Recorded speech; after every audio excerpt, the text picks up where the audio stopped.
Hello. Hiya, hiya, hiya. Hello. I'm dropping frames like crazy still. I'm sorry. I don't know how to help that. And I don't know what to do. I hate going live and complaining about stuff. So, we're just going to not do that. We're just going to get into it. Hello Squid. Hello. Hello, Hi. Timber. Hi, Keztech. Welcome on in. Happy to see I you. don't see Oh, were they just in your They chatted before we I started don't see shared them. chat. They were here before I started shared chat. Good Got it. morning. Happy to have you.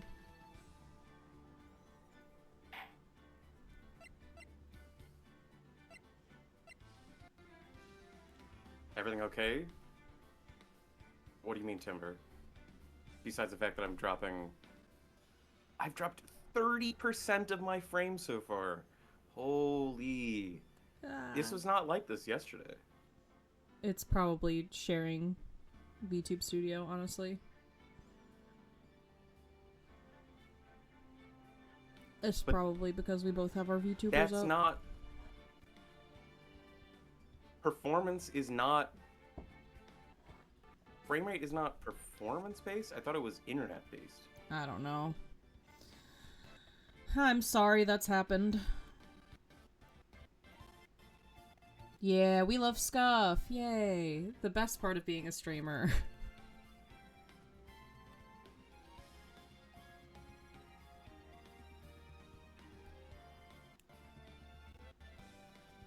It's both?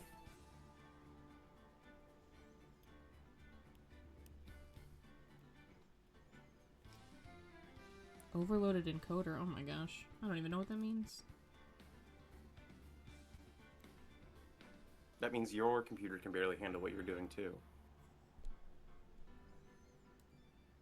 Well, I've dropped... Oh, no, mine doesn't say overloaded encoder. Mine doesn't say overloaded encoder. I don't know. That's... I'm just reading what Squiddy said. Mine doesn't say anything. I just was reading what they said.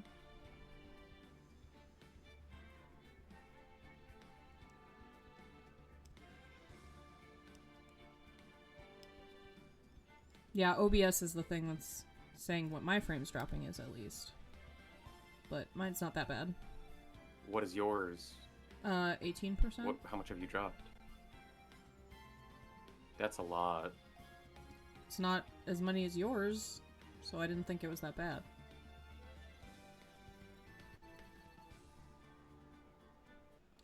I mean, normally I have, like, nothing. Okay. Normally I'm totally fine. Also, thank you for the 3 stream streak, Squiddy. Is it Squidiki?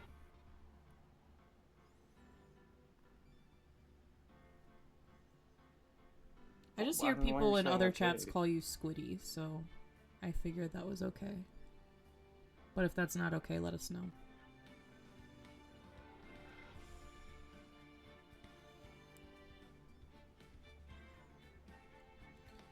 Anyway. Squidiki. Let's even with the dropped frames. Which was the correct pronunciation? Squiddy is totally fine. Got it. Okay.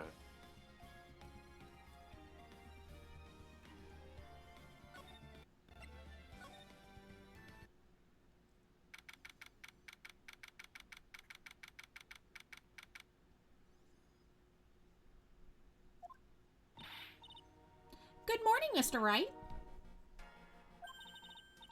Good morning, Maggie. Squid E. Okay, I was right. Squidiki. K-E-E. My stream seems fine? Okay, thank you, Timber. Let me know if it gets, funky.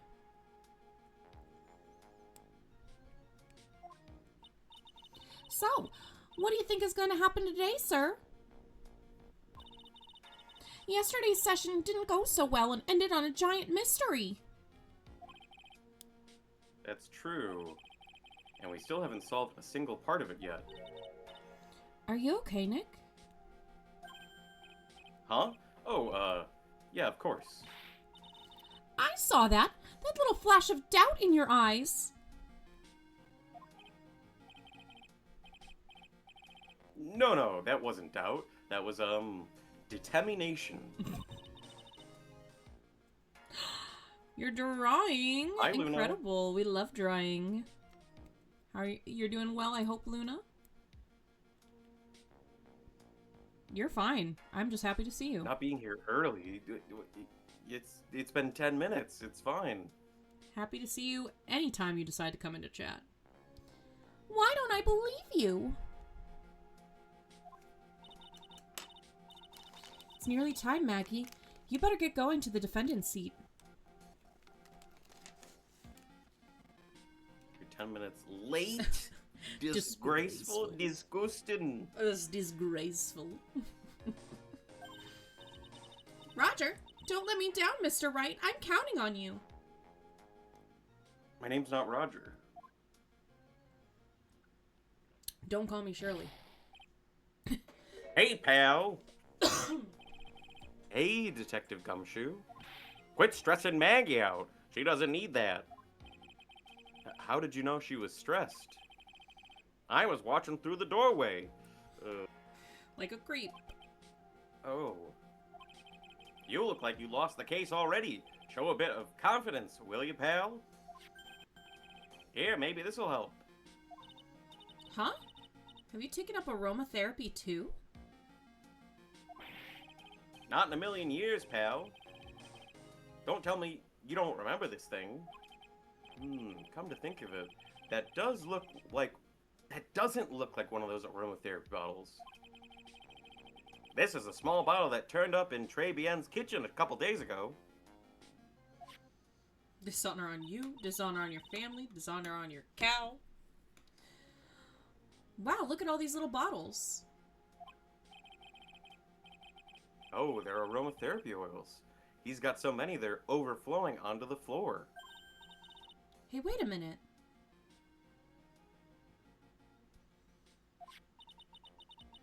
There's one bottle that's different from all the others. Why is the bottle not in monochrome?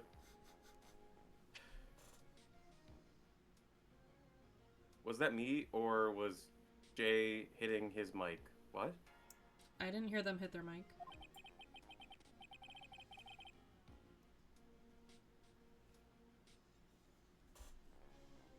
I don't even know what the question is. I didn't hear you hit your mic at all.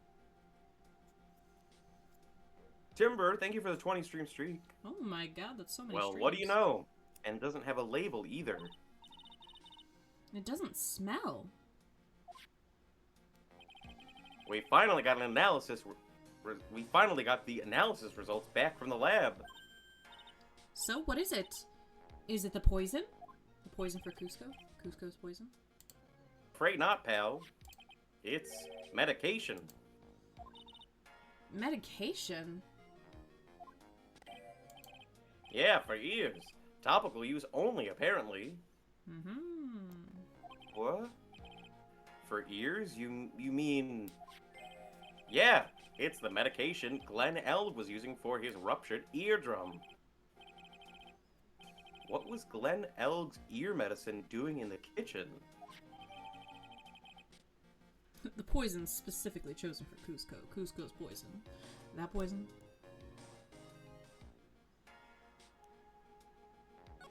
Unidentified fingerprints? What about the unidentified fingerprints? Anything on that? Someone screwed up, so they only had time to analyze the contents of the bottle. Another hour and they might have gotten something on the prints, but... That's gonna weaken its impact as a piece of evidence. Okay, pal, this is it. Make sure your defense is impregnable today. Got it? Today's trial. Pregnant Phoenix Wright. No one on my side can hear that you're laughing. You shouldn't no one have on my said side. that. You shouldn't have No one said on my that. side. Because you know what's gonna happen now. There's already art of him pregnant. What are you talking about?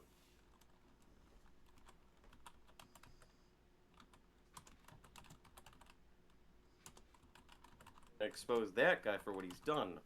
Or my name isn't Phoenix Wright.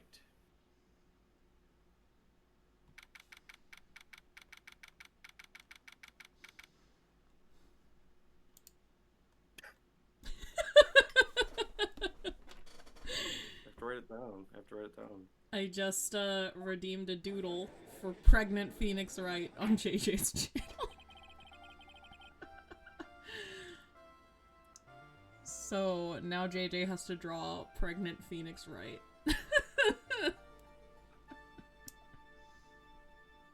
I did it, so you don't have to, blaming this Luna. on me.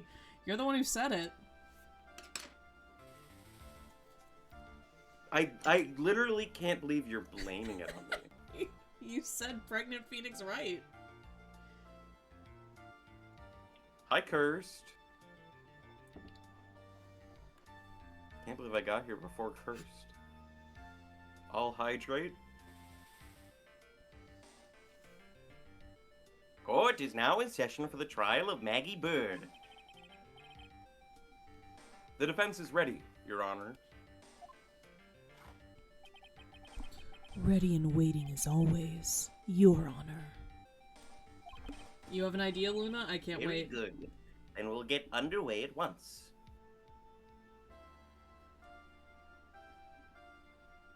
Can't believe you did a care package for JJ before JJ. I fed myself this morning. What are you talking about? It's true. Very good. Then we'll get underway at once. Yesterday we heard the testimony of Mr. Victor Kudo. He claims to have witnessed the defendant putting a powder into the victim's coffee. However, the witness's testimony was plagued with a number of problems. The mark on the rim of the cup shows that the victim drank from it with his right hand. But according to the old man's testimony, he picked it up with his left hand. Thank you, Mr. Godot. Furthermore, according to the witness's account, the victim was listening to the radio with an earpiece in his left ear. Yet the victim's left eardrum was ruptured, which made him effectively deaf in that ear. Just got an idea so funny your throat hurt? Oh my god, what is it, Luna? It's amazing how many contradictions a single case can have, huh, Nick?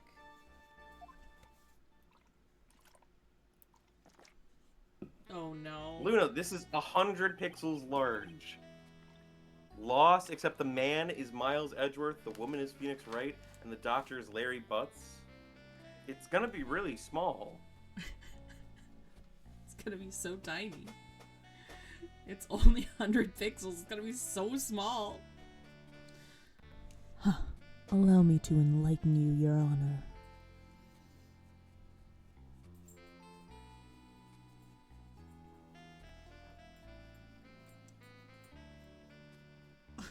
Hi, Herman. I know. I'm not paying attention to you. It's the crime. It's the biggest crime I could have ever committed.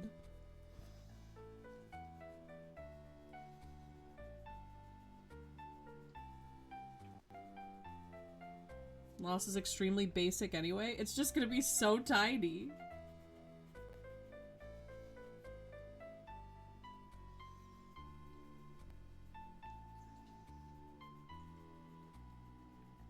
Alright.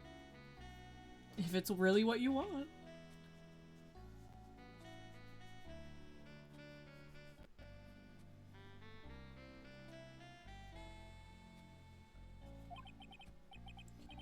The world, you see, keeps turning, and we must turn with it. You've lost me already, Mr. Godot.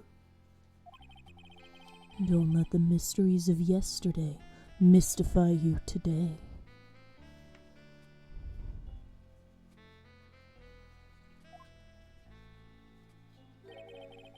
Only losers think like that.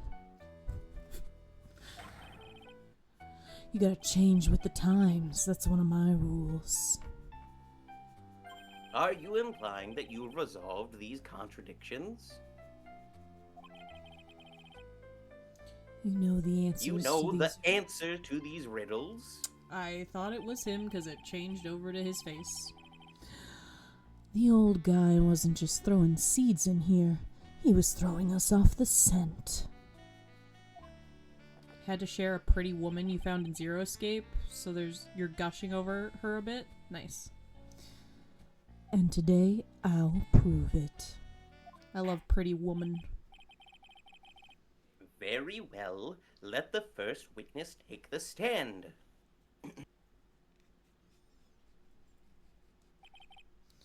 And you are. The question is name and occupation. Oh, bonjour, everyone. I am Jean Armstrong, the owner and head chef of Le Tribulations restaurant. Enchanté. Forgive me for asking, witness, but are you a woman? What is this? Can What people is this be bid? normal about him? How? What is the question? Oh la la, monsieur, as you can see, I am le pert and perky gentleman, non?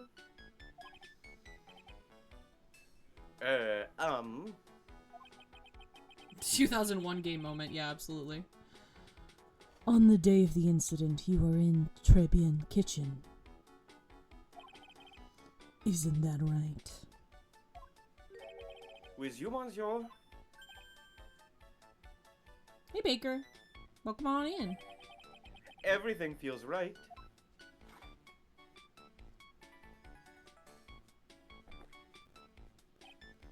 Ha! Wow, he's totally unfazed. Doesn't anything intimidate this guy? What about that was intimidating? Armstrong has, like, big muscles, but what about Armstrong is intimidating? What about that sentence was intimidating? Very well, your testimony, please, witness. Please tell the court what happened that day at Trébien. Oui, volunteers. Old Japanese games and poorly aged LGBT-related jokes. Name a more iconic duo. You simply can't. When it all happened, there was just 2 customers at my restaurant. I remembered I was experimenting with some new Art Deco ads that day. Like having a large mirror between la tables, for example. Oui, perhaps that is what la old man is looking at. La cup, la earpiece, and la glasses. He would have seen everything in reverse, non? What? What? Mirror?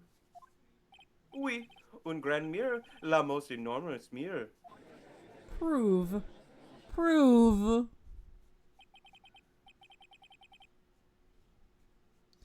And suddenly the mystery disappears. Like I said, the world keeps turning, so roll with it.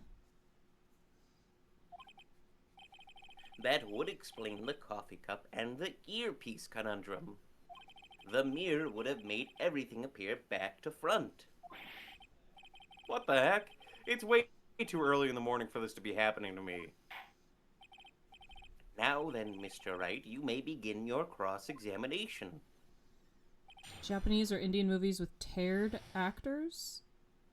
What? I don't know what that means. So, the reason why I don't think this is possible, beyond how insane it sounds, is that he says it was the same ear as the eyepiece. So, it just can't be possible. The left ear would have been the one facing him, so like, I don't understand the mirroring aspect. And who were the 2 customers exactly? Mice, of course. La young man who died. And la other not so young man. You are referring to yesterday's witness, I presume. What about the other man Maggie says she saw at the table? Something tells me Mr. Armstrong isn't planning to disclose his existence. We need some hard evidence first before we can bring him up, don't we? I guess I'll just have to try a different approach for the time being. Tard, the old Japanese and Indian movies painted actors. Oh no. Oh no. Oof. Rough.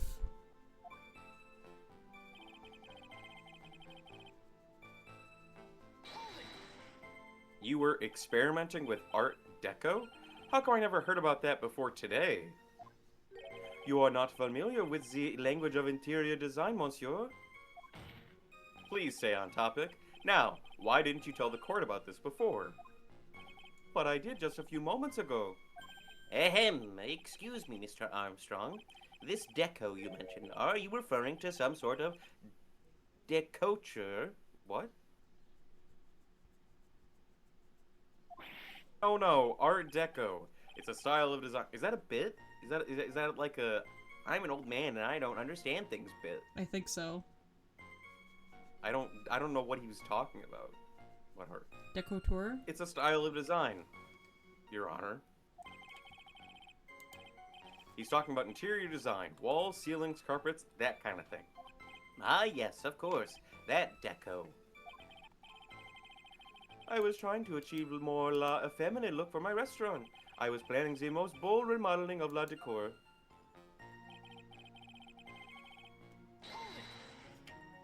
How big of a mirror are we talking about here? Oh, something about 4 meters wide and, about 2 meters high. Let's see, if 1 meter is about 1 yard, holy glass in a frame, that's huge. I was intending to install it on the ceiling eventually. The ceiling? Was there a mirror on the ceiling? I don't remember. Mice known, but I decided not to go through with it in the end. What should I do? Should I ask him more about the mirror or not? Where's the mirror? What happened to it? Where is it? More information, please. If you really had such a large mirror in the restaurant, someone would have noticed it. But there's nothing about a mirror in Mr. Kudo or Maggie Bird's testimonies.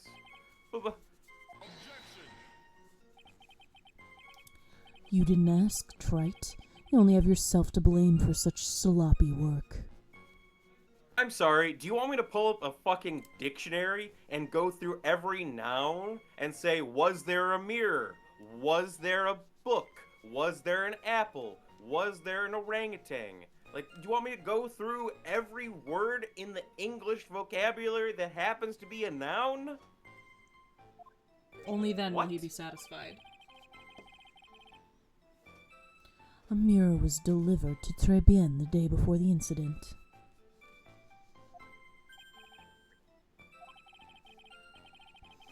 As Mr. Armstrong testified, he was carrying out some design changes. Yeah, you didn't ask is such a bad... Ugh, I hate that. As it turned out, he didn't actually use the mirror in the end. This just doesn't add up. Even if a mirror was delivered to Tribulations, it doesn't prove that it was in the restaurant on the day of the crime. Huh. If you want to doubt someone, trite, look in the mirror. I'm sure the person looking back at you will be dubious enough.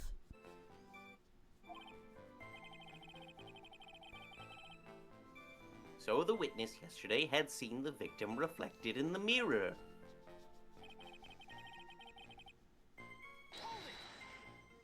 Normally, I'd expect people to know the difference between a reflection and a real object. Normally? How does normality come into this?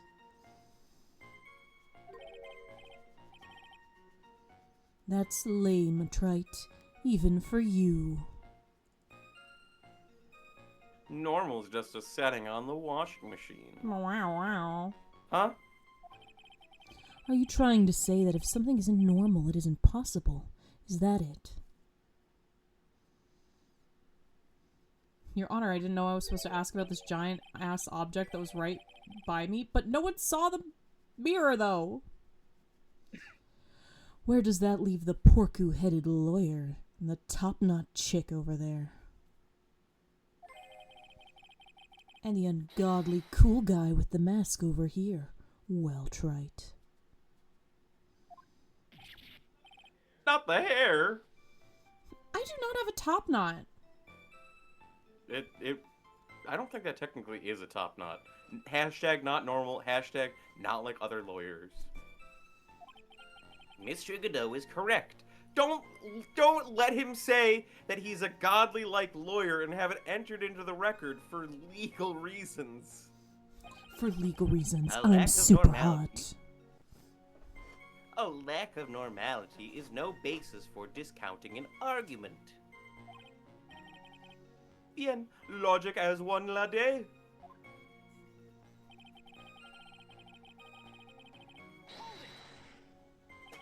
Everything? You would have seen everything in reverse? Oui. Top knot is actually a technical term in ABO. What's ABO? Hey, Nick, we should take a sec and think about what old Seedy said in his testimony. A baseball operation? How did he phrase it again? American Baseball Organization? Yeah, like I said, I was exactly right. What's ABO is a dangerous question? Great. I'm a dangerous kind of You're like guy. those people. You're like those people on Reddit who they're like, "What's the context for this?" And everyone's like, "You don't even want to know." Oh, Megaverse? Okay. Oh no! Oh Could've no! just said Omegaverse. Never mind. We You know could have what just said Omegaverse is. Omegaverse. We got it. We got it. We can stop talking about it. Boy was wearing his earpiece in the same side as the green lens of his specs. No question, you can lock me up if I'm wrong. It was his left ear without a doubt. And then he used the same hand to pick up his cup. His left hand. If he saw everything he described reflected in a mirror, then everything he said he saw on the left was actually on the right, huh? And that clears up all the problems with his testimony, I guess. Or does it? Huh. It's kind of hard to believe everything's the fault of a mirror, but Do you think old Seedy saw everything through a reflection? if he did, it would explain all the contradictions in his testimony. But that just makes the situation worse for Maggie. There's gotta be something in that old man's testimony. We've just gotta dig deeper. Start digging in your testimony.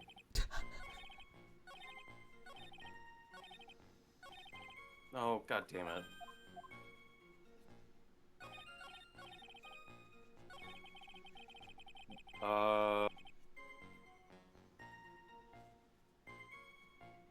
But the cup, right? What? No, because then that would have been... No, never mind. I already said what the contradiction is. He said it's the same ear as his earpiece. His glasses and the earpiece. But that would have been reversed if he saw it in the mirror.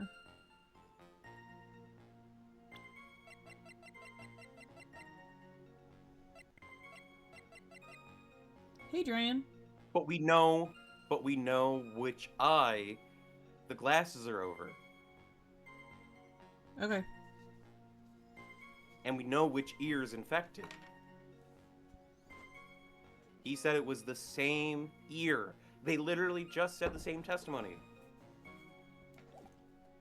Here, let me go ahead and press on this again so we can see the old man's testimony again. Everything, you would have seen everything in reverse? Oui.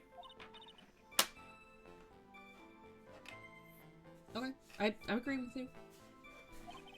How did he phrase it again? The boy was wearing the earpiece on the same side as the green lens of his specs. And we know which side it was on.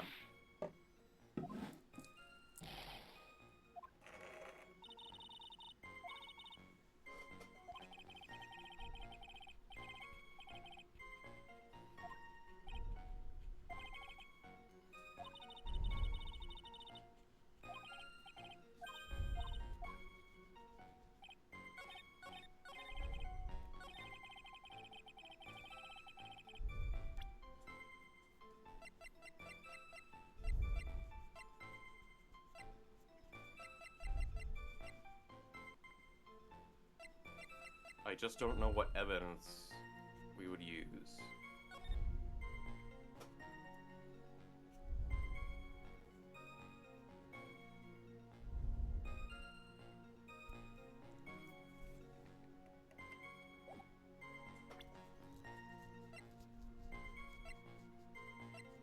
Okay, would it be his profile? I was gonna do that, but that's not a normal thing to do. So I want to see if there's any other evidence.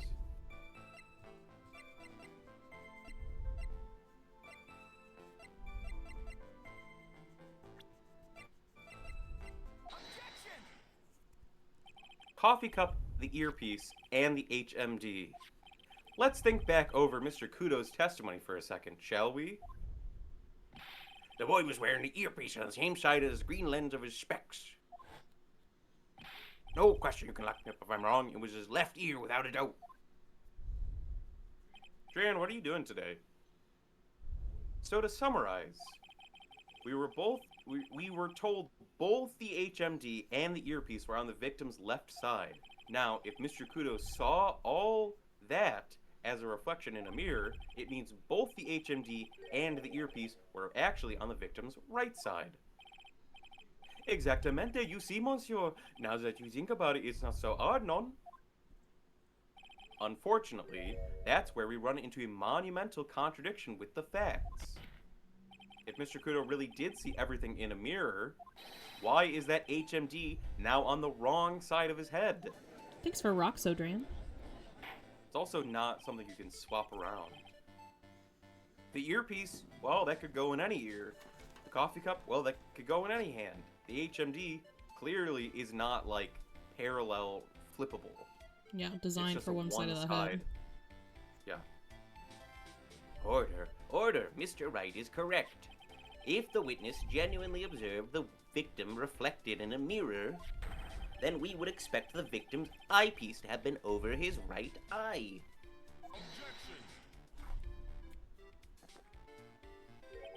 Facts so strong it made Roxo appear. We're on the case. How bitter. Trite.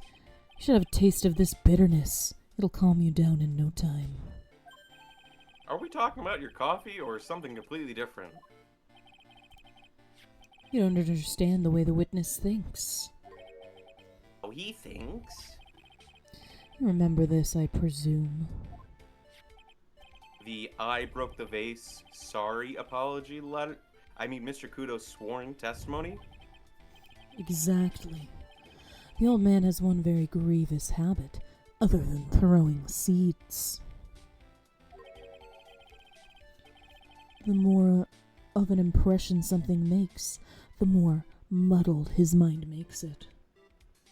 Oh, okay, so we're just throwing out his testimony altogether.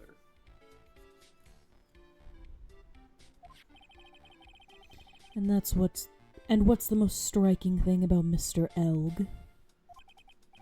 Merely, it's the victim's eyepiece. And that's my point. The old man strikes again. Mr. Elg's HMD made a big impression on the old man.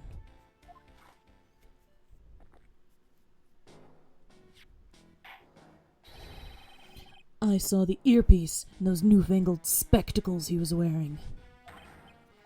Oh yes, they were both on his left ear, do you hear? His left ear. Ha! Well, Trite.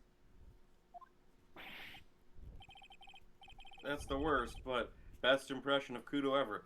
Why is it always the characters you voice doing impressions of other characters, and it only tells you afterwards that it was supposed to be impression? It should tell me. It should give me more of a hint.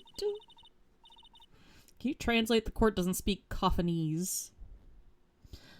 Wow, I really thought he was old seedy for a minute there. Godot's good. Enough. I must agree that yesterday's witness was irresponsibly rash in much of his testimony. Bad luck, Nick. Looks like the boil of a contradiction you found is just a rash. A mirror can't be beaten by a handful of seeds, nor can a lie. So what exactly was the old man looking at? Fill us in, Mr. Armstrong. Go on, tell the court. We're all ears. Oui, I can explain. Please, if you will look at the plans of la restaurant. All right, bye, Baker.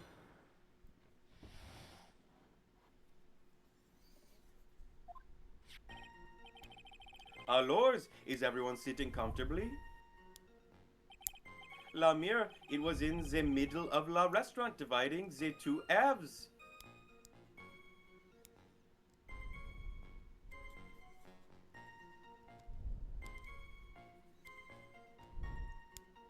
What? Then he wouldn't have been able to see him at all, would he?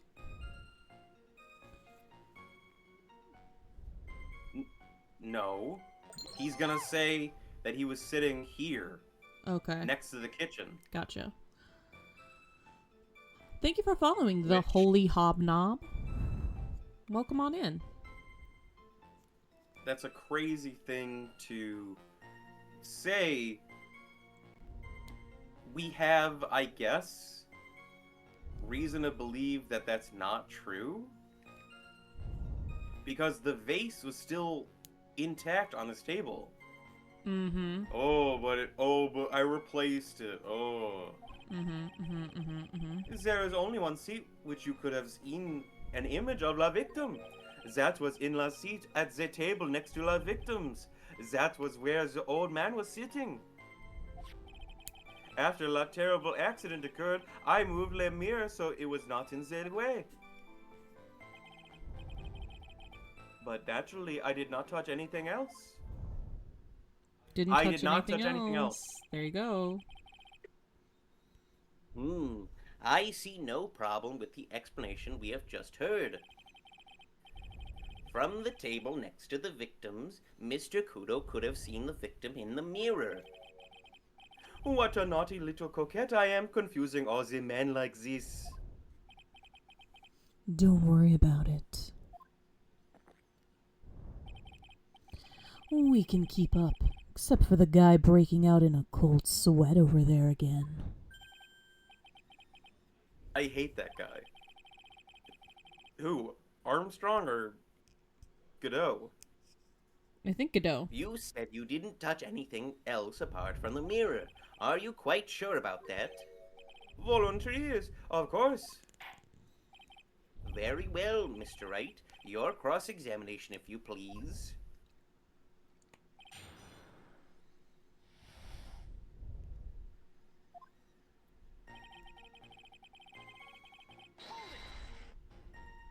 So, run this by me again. The mirror was here, correct? We? Really? Because I know if I were you, I wouldn't have put a mirror there. It would be in the way. Look who's talking, trite. Huh? You're obstructing my view, among other things. View of what? But this is my seat in the courtroom. But, fuck you, dude. Trebien's charm is that it gives you the impression that you're the only customer. And this handy mirror lets you see another table, completely breaking that. Temporarily placing a mirror in that spot would hardly be in the way. Objection, no you. Overruled.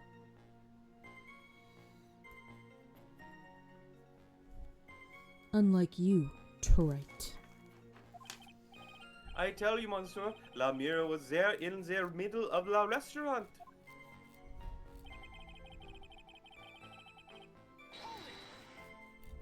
And where would that be? Oh la la, look at how you lean towards me. I always attract the younger boys. Maybe I should keep you in suspense a little longer. Younger boys? How old is Armstrong? I don't think... 39. Oh, 39, okay. I was like, I don't think we know, but we do know. We don't have our own profile. but we're like 23, so... Mr. Armstrong, tell the court what you know at once. I attract the older ones too, you know. And some shall I tease you too? Nyeh.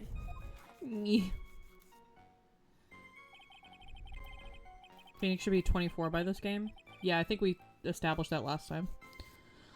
I'm already seeing a very hot someone, so I'm afraid you'll be waiting a long time.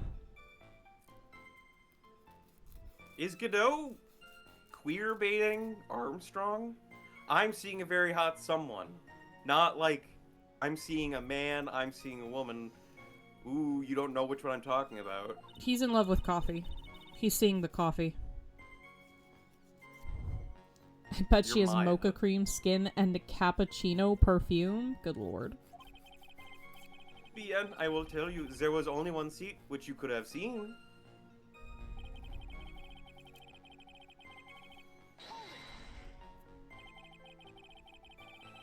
So why can you only see the victim from that particular seat? Mais, monsieur, it is obvious known. If you look at la plans, you will understand. La victim would have been reflected in la mirror like so. If you were sitting at la table next to him, you would have seen everything known. So that's the seat old Seedy was sitting in on that day? When the poisoning happened. The old man was sitting at the table next to the victim? Why does that seem kinda odd?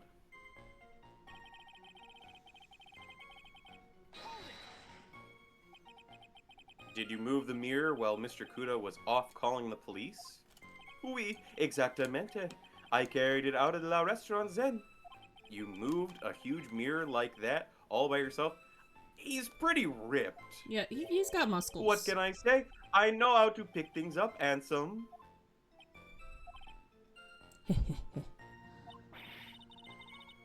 Godot actually laughed at something. Well, given the witness's physique, I suppose it is possible. Did you move anything else from the crime scene, Mr. Armstrong? I look like the obliging type, no? Are you sure about that? I touched nothing except la mirror. Mr. Wright, is there something the witness has said that does not match the crime scene? Yeah, there is. I just can't put my finger on what exactly. We can put our finger on it. Well, I actually need to find it in the evidence. Sure. Suffering from a case Because of it's not heartburn, good. Trite? Oh, I have just this thing for that. An oil with golden myrrh and frankincense. Frankincense? That's not what it is. It's frankincense. Add a few drops to your coffee and voila, enjoy. I would not add Focus, myrrh breathe. or frankincense Breathe. to my coffee. I need to ignore those two and just find some evidence. It is pretty strange, though, isn't it? I mean, nobody mentioned anything about a really large mirror. You'd think someone would have, but Maggie didn't, and neither did old Seedy. Then the only logical explanation is that there was no mirror inside Tribulations that day. Now I've just got to prove it somehow. Somehow. Ah, dropping things. The floor plans don't show the...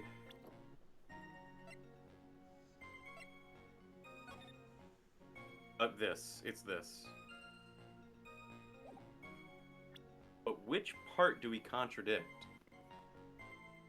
Yeah, I would Because not the put vase perfume is oil in my visible in coffee. this picture.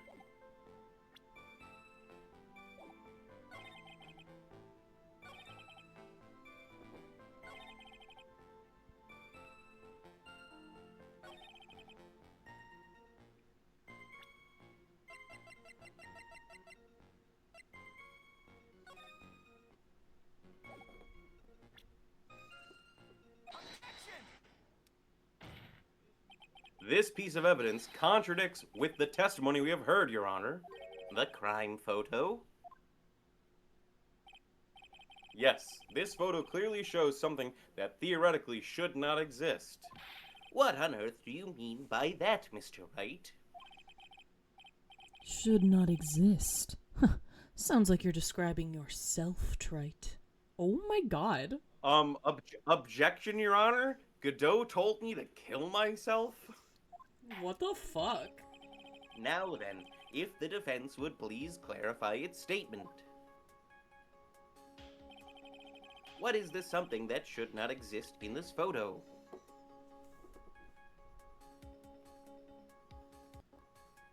Overruled, let him cook, Mr. Wright? I think it's pretty obvious that this is what should not be in the picture. The vase? What possible connection does that have with the witness's testimony? Your Honor, I'm telling you that there should have been no vase on this table. Because it barely contradicts with this piece of evidence. Oh, okay. Was it his The letter that says he broke the vase, yeah. letter? The it's a haiku or poem. whatever. The dumb poem that's not really a haiku. There is one thing that was clearly demonstrated by yesterday's testimony. Mr. Kudo broke the vase that was on the table where he was sitting. And yet, as the court can see, there is an unbroken vase on the table next to the victim. Why? Because Mr. Kudo was not, in fact, sitting at the table next to the victim at all. Don't be an idiot, Trite. That's impossible. That seat's the only one Kudo could have seen the victim's reflection from. Exactly. There is only one conclusion we can draw from this contradiction. There was no mirror in Tribulations that day. Your testimony, Mr. Armstrong, is an elaborate lie. Mon Dieu! Don't try to confuse the court, Trite. Obviously, the witness cleaned up the vase while the police were taking their time getting to the crime scene. Unfortunately, Mr. Godot, that doesn't quite work for me. Mr. Armstrong already testified to the contrary in his own words. I did not touch anything else except the mirror. Ugh.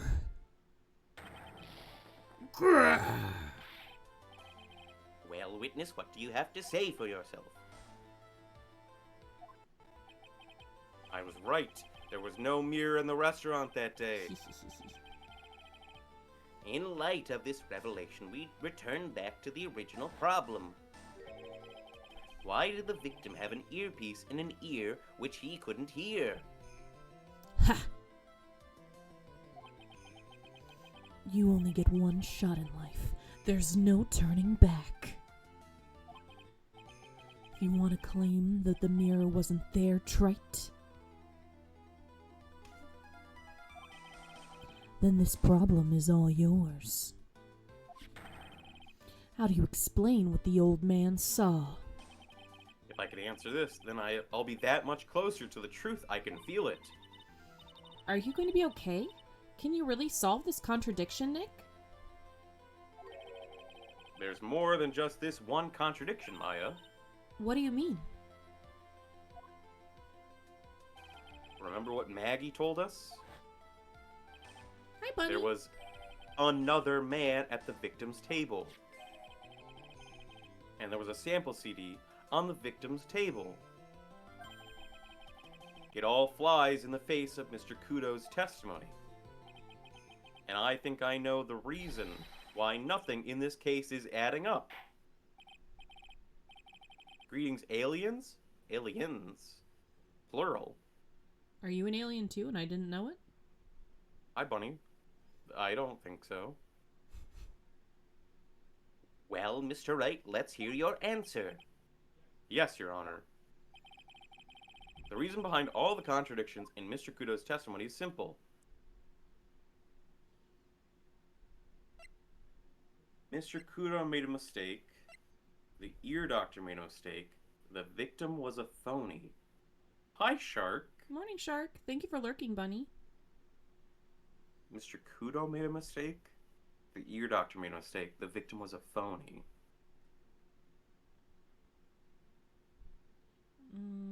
What is that saying?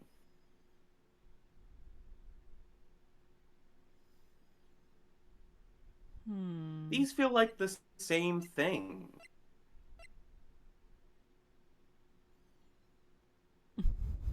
Maybe a good choice, Luna. The ear doctor made a mistake. The victim was a phony. Because what are we saying the victim is faking?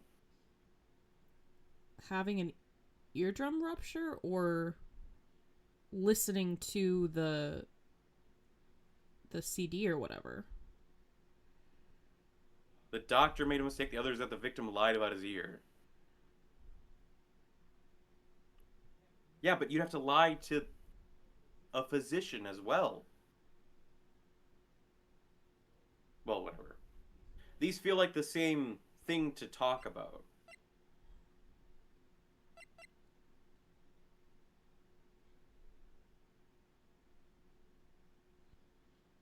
Why would he do that, though? Why would he lie about his ear? People saw him put medicine on it. Why do all that?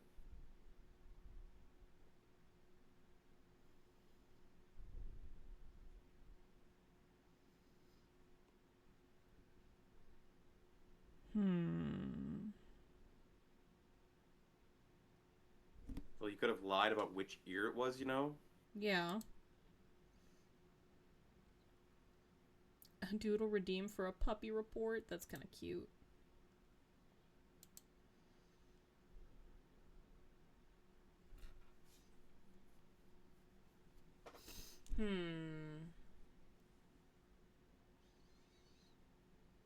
Could lie about which ear it is. He could have lied that it happened in the first place, but then the doctor would also have to be in on it.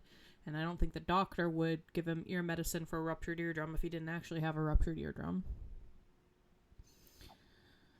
But he could have lied to Phony Phoenix about which ear it was so he could be pretending to listen to whatever in one ear. And not actually be listening to it. But why?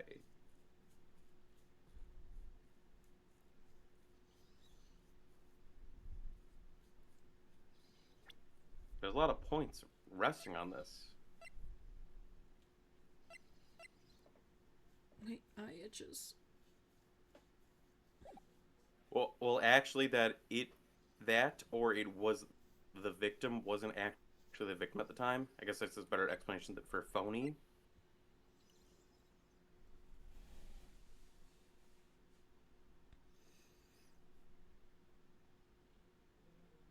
But then that would be Mr. Kudo made a mistake and the victim was a phony would mean the same thing.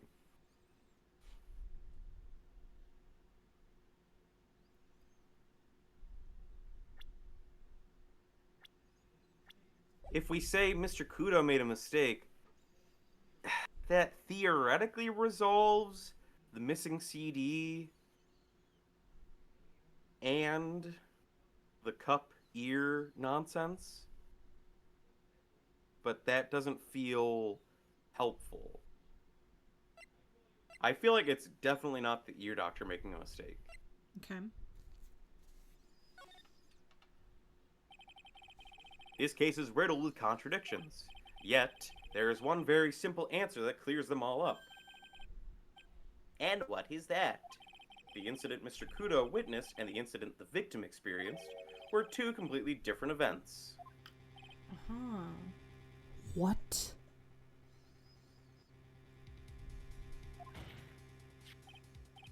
Yes, the victim that Mr. Kudo saw wasn't Mr. Glenn Elg at all. It was an imposter, a phony pretending to be Mr. Elg. Obviously, unlike the victim, there was nothing wrong with the imposter's left eardrum. That's how he ended up wearing the earpiece in his left ear by mistake.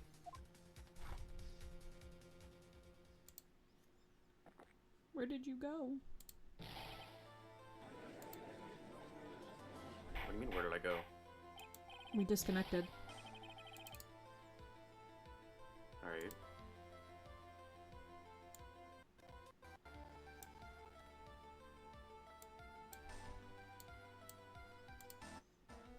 just kind of frozen on my side, but you have not disappeared on my side. Okay, well, I got you back now. You're just not doing anything. I got you back. Now you disappeared. Now you disappeared. How sad.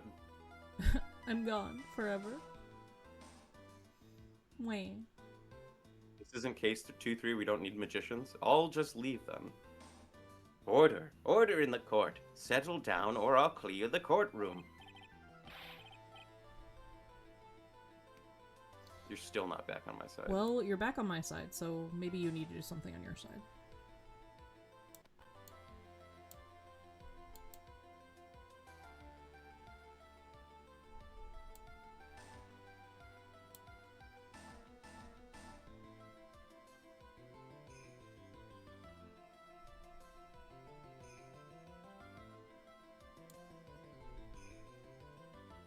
Hello? Hello? I'm waiting for you to try and fix this. Oh, I was waiting for you to read the line. Quiet, Gramps. Why don't you clear out of here, huh?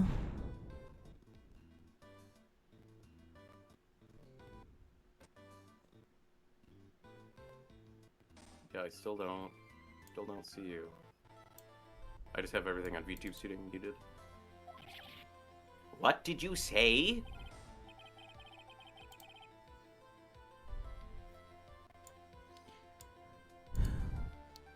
Trite. Are you saying that what Mr. Kudo saw was a setup? Yes. Someone pretended to be Glenn Elg and acted out the whole coffee poisoning, all for the express purpose of creating a witness out of one Mr. Victor Kudo.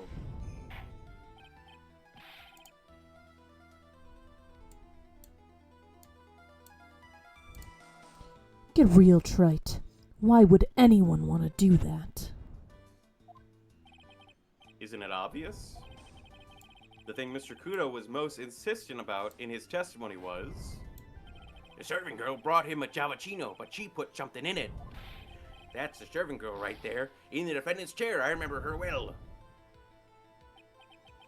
It's so hard to believe, but... There was one and only one reason to show Mr. Kudo this fake poisoning. To show Maggie Bird in the act of poisoning the coffee. Are you insinuating that the waitress in the old man's story was a fake as well? It's true that there were no other customers in the restaurant at the time, but... It's also true the chef was there. He would have noticed what was happening. That's right. Well, witness, if your restaurant really was the scene of such theatrics, you would have known about it, correct? Oh la la, this is most difficult for me. No, it's quite simple. All you have to do is testify. You are under oath, after all. Was there, in fact, a phony at Tribulations that day? The defense demands that Mr. Armstrong tell the whole truth about what happened.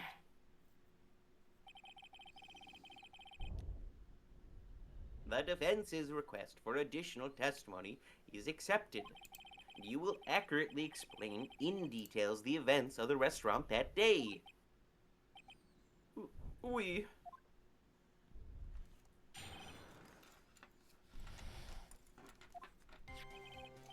La victim, Monsieur Elg, he came to my restaurant alone. I remember the old man arrived not long after him. There were no other customers. When he got word, he won the lottery. Mon Elg became very excited. It was approximately 5 minutes later that la poisoning incident occurred. None. There was no time for la phony to do any la acting.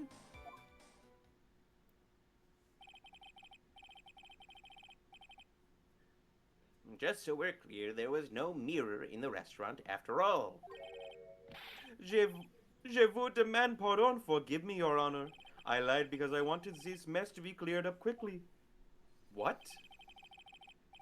What you have just done is commit perjury, Mr. Armstrong. I will decide how to punish you later. Okay, so the one time the opposing party commits perjury and is punished for it, it's a gay man. All right. Okay.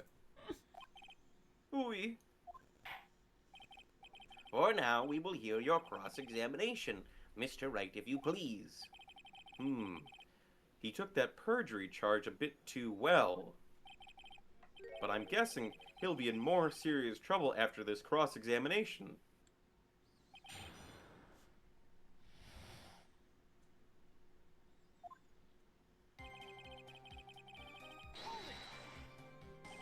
Was he alone at his table as well? Must we? I saw him from la kitchen. Yet the defendant, Miss Bird, remembers it differently.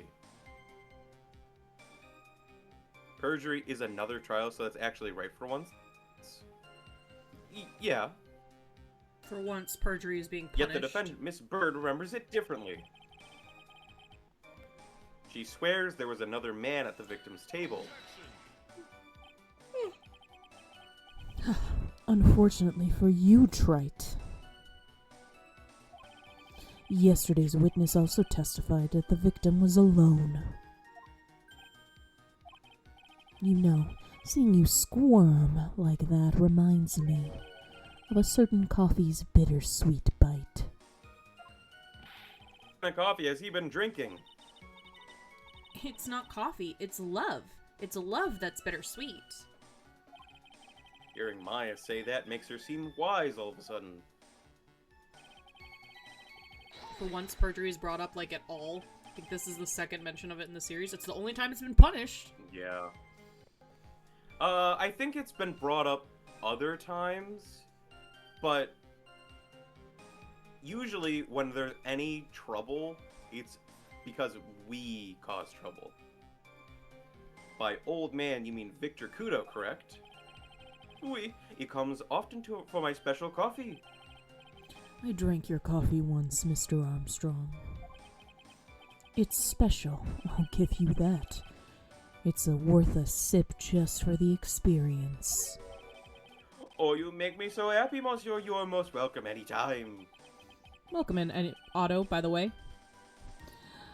You said it was worth one sip and nothing more.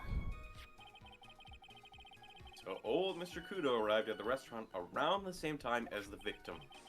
Maybe I should ask about his arrival in more detail.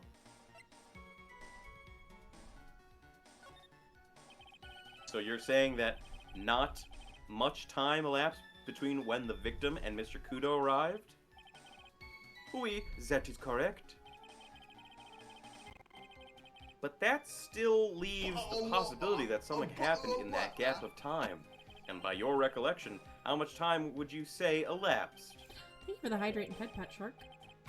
Let me see. Approximately 2 minutes, I would say. 2 minutes? That's all? It seems unlikely that anything untoward could have happened in such a short time. Rats. I knew I shouldn't have pursued this line of questioning. So your only customers were Mr. Kudo and the victim. Thank you for the stretch, Redeem Shark. And the posture. How many times do you need to ask the same thing, Trite? You'd never catch me drinking the same blend twice. That just sounds like That seems pretty wasteful. Yeah, it seems like you're wasting coffee. They don't sell coffee in, like, that small of beans. Huh? You're trying to establish the presence of a phony victim in the restaurant. But you're wasting your time. You can't grind birdseed to make coffee if you catch my drift. Nobody catches your drift. There's a whole... Oh, thank you for the head pat, Shark. He's buying drug bags of coffee. Anyone want an ounce of coffee beans? But there's a hole in this testimony somewhere. I'm sure of it. Also, he makes like 17 cups of coffee per trial. Question 1. Where the fuck does the coffee come from? 17 is too much to make in one pot. Issue 1. Who the fuck is serving it to him? Keurig? But even the pods, you buy them in, like, packs. Yeah, that's still wasteful.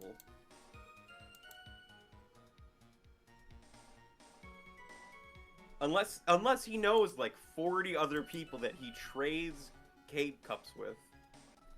Also, Keurig did not exist in 2001. Also, he seems like too much of a snob to use a Keurig. What am I saying this for? I don't need to. Industrial Keurig using 5-gallon buckets for pods. Except he only drinks the blend once. Did you see him? None. I was in the kitchen, but I heard him. I remember him shouting, "Yes, $500,000." Presumably the defendant heard that too then, correct? Maggie? She looked like a poor little frightened dove. And what about Mr. Kudo? Imagine this guy has a Maya of his own that we never see, whose only job is to supply his ass with coffee. Oh boy. I mean, it would make sense. Yeah, so supplying his ass. He's underneath the table. Jesus, not a coffee enema. He has. La old man choked on some birdseed that got stuck in his throat. It seems we now have yet another incident on our hands.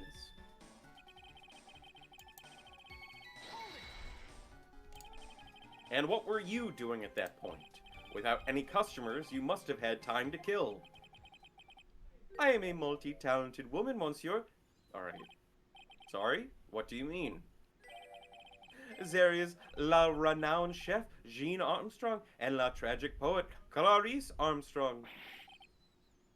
Clarice? Oui, I was writing a poem. An angry tale of a chef in $500,000 of debt, cooking for a man who won $500,000 on la lottery. It is called Pourquoi? It means why. Perhaps I could recite it for la court? Please don't.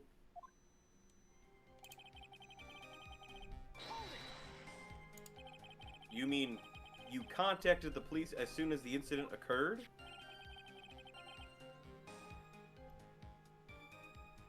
I'm pretty sure it's technically supposed to be the bailiff who slid him the coffee he has made. I'm pretty sure that's a pro-ZD bit, but I could believe it. That's funny either way. I asked la old man to call from la payphone. By your own argument, trite. The purpose of this phony victim's performance was so the old man would see it. In other words, once the incident occurred, this opportunity would completely disappear. Indeed. Bien, it seems la shadow of doubt has been lifted, n'est-ce pas? I guess Mr. Armstrong is connected to this case, huh? What do you mean? What do you mean? Begin to question that. He literally was about to beat us both up with Don Tigre. Absolutely. Someone was impersonating Mr. Elg, and I refuse to believe he was oblivious. He was there the whole time, after all. But if you're right, wouldn't Maggie have noticed too? She fell unconscious when the incident occurred, remember? Ah, you mean that's when the phony staged his act? We'll know for sure once I find a hole in his testimony.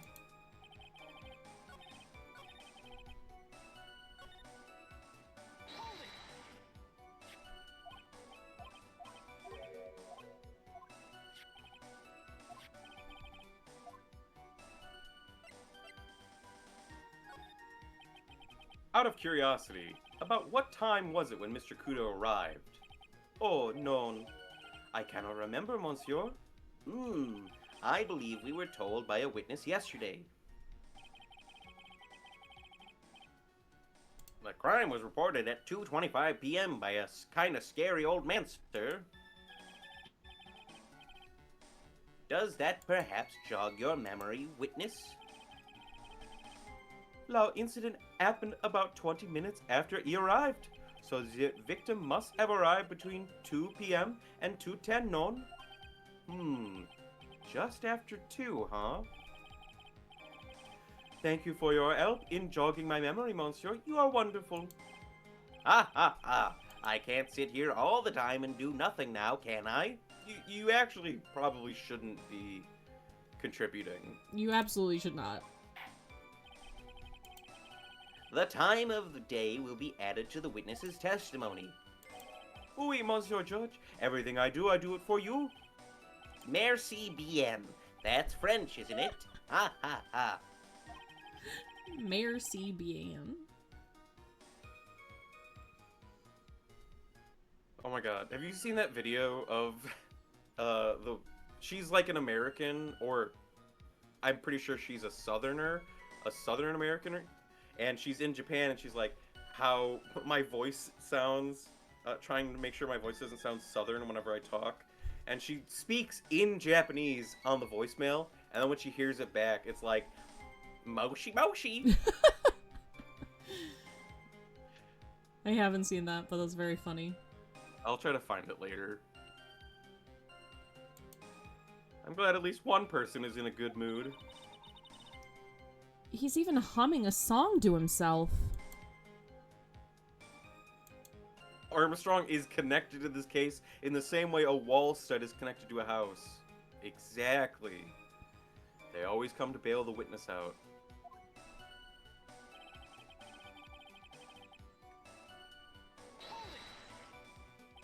Are you absolutely sure about the time? Oh, the lottery gets read,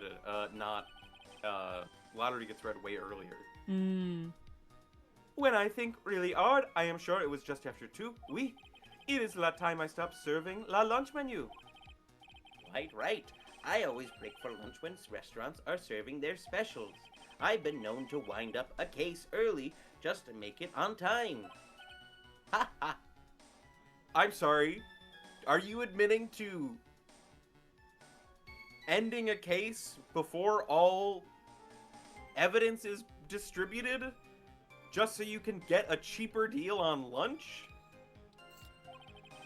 I guess you should never get hungry, but get between a hungry judge and his lunch. My hungry guys. Oh, would you look at that? It's almost lunchtime already. Witness, get on with your testimony, please. Alright, what do we have about the lottery? Because that is what we need to present here. Right, because it is definitely read earlier.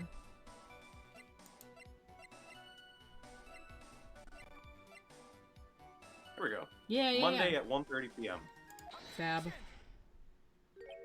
I'm afraid I finally got you, Mr. Armstrong. Quoi?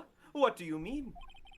At the time in question, the victim was listening to the radio with his earpiece.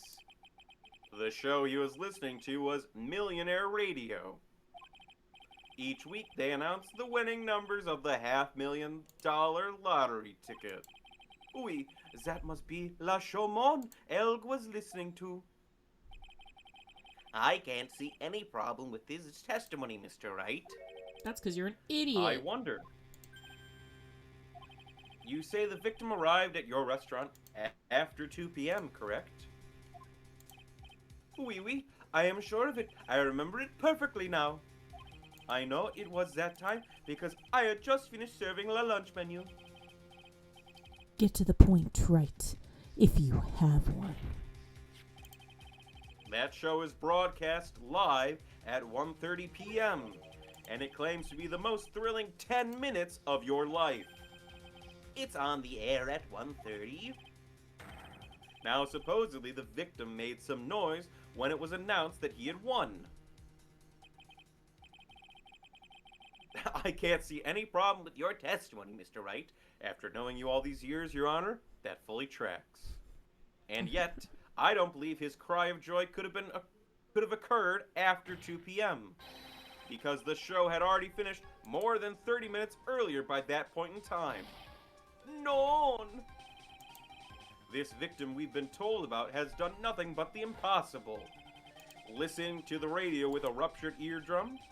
Catching a show that was already over? There is only one conclusion we can draw from these facts. This victim was an imposter. Sus, acting out the poisoning 30 minutes after the real murder.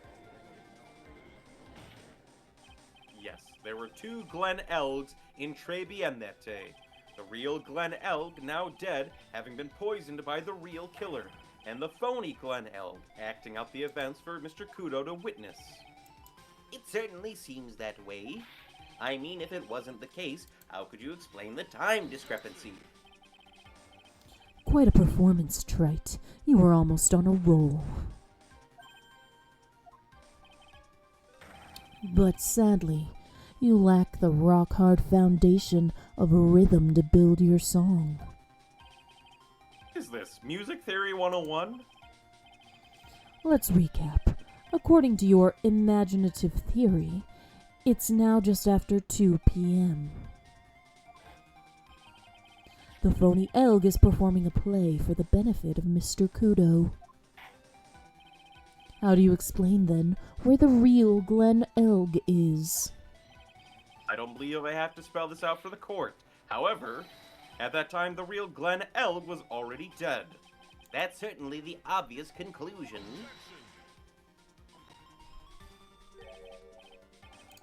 Thank you, Trite. That is exactly what I was hoping you would say. What? Now I presume you can prove this theory of yours. Can you explain where the missing corpse went to? A missing corpse? According to the old man's testimony, there was only one other customer there. If that customer was the phony Glen Elg, then where did the killer hide the body of the real victim? Arg! No. The condensation. The prosecution has a valid point, Mr. Wright. If your theory is to stand up to examination by the court, you must provide us with proof by answering the prosecution's question. Can you explain where the missing corpse went to? What? No, of course that's not my job. Everything is apparently our job in this. The whole everything. Investigating. Providing the burden of proof. You know, it's crazy. I watched My Cousin Vinny for the first time. Oh, good. That movie is just basically an Ace Attorney trial, except Maya and Phoenix are two, like, Italians from New York. That's the difference. Like, they get hit with, like, a bullshit thing in the last day where they bring in, like, the Michelin tire guy or whatever. Wait, it's not the Michelin tire guy. That makes it sound like it's the big white person with, like, the tire bodies. And they try to, like, contest that it's like, you can't bring in this witness without us having a chance to, like pre-interview him and stuff. And the judge is like, yeah, that was very eloquent. Overruled. Ace Attorney except it's Mario and Luigi. Okay, it's also a couple. They're also a couple. They're engaged. FBI car expert. Where did the Thank killer you. Thank you, hide the Timber. body? The star witness is the Michelin Man. Yes, Your Honor. No conjecture, Trite. Let's hear some facts for once. Show the court a piece of evidence that proves where the body was hidden. Evidence? What's with the intense pressure here all of a sudden? I thought I had him with that contradiction. But he's turned it all around and backed me into a corner instead. Well, Mr. Wright, the court will now hear the defense's theory and evidence. Huh.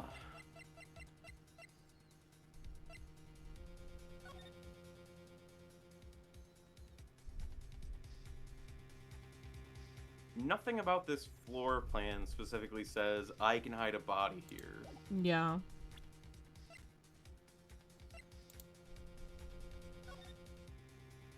And the tablecloths are far too short to have been hiding a body.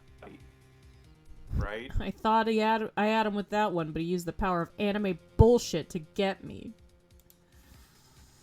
Sure did.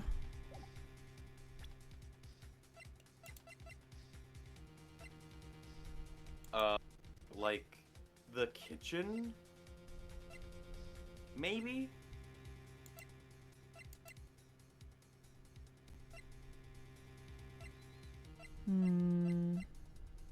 One person said one person changed, just two people, or was I wrong? Huh?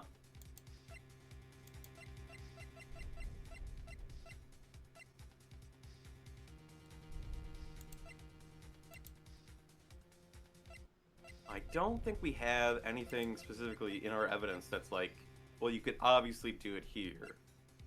Right? Yeah, the only place I can think of is the kitchen, but then Maggie would have seen the body at some point, right? The victim was hiding in Gene Armstrong's apron. He's actually skinny as a rail. Oh my god, that would be so the lunch creepiest thing special? ever. The lunch special, they're cannibalizing the victim. Oh my god.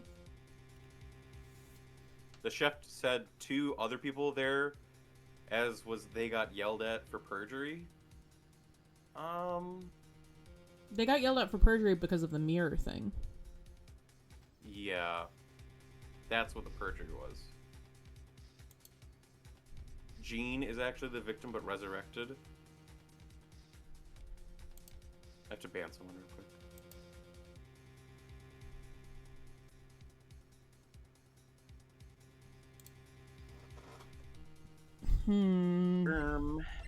Okay, we'll just move on.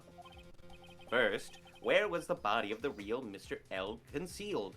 Inside or outside? We never got to look at the Outside doesn't make sense. Well, outside doesn't really make sense because if they had the real body outside, they shushed out. What's his nuts? Mr. Kudo. So he would have seen it if it was outside. Because they would need to bring it in. It would have been too dangerous to take the body outside. Obviously, the body must have been hidden somewhere inside Tribulations. Interesting. But where could a body have been hidden inside a restaurant?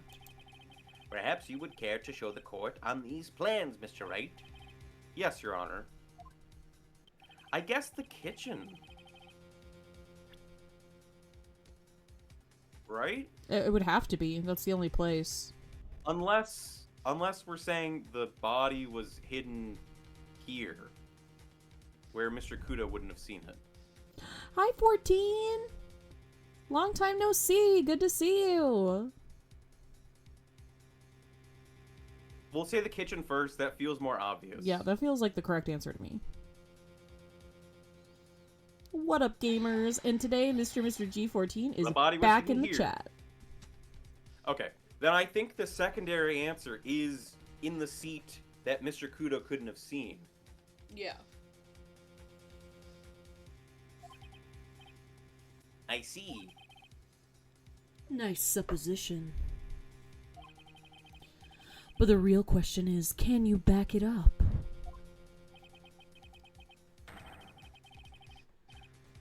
What's up, gamers? 14 here, and today at 4 in the morning, I beat Resident Evil. Oh my god, did you stay up all night to beat Resident Evil? Play a scary game. Whoa. The body was hidden behind the cash register. They put him in a uniform and pretended he was an apathetic staff. That's funny.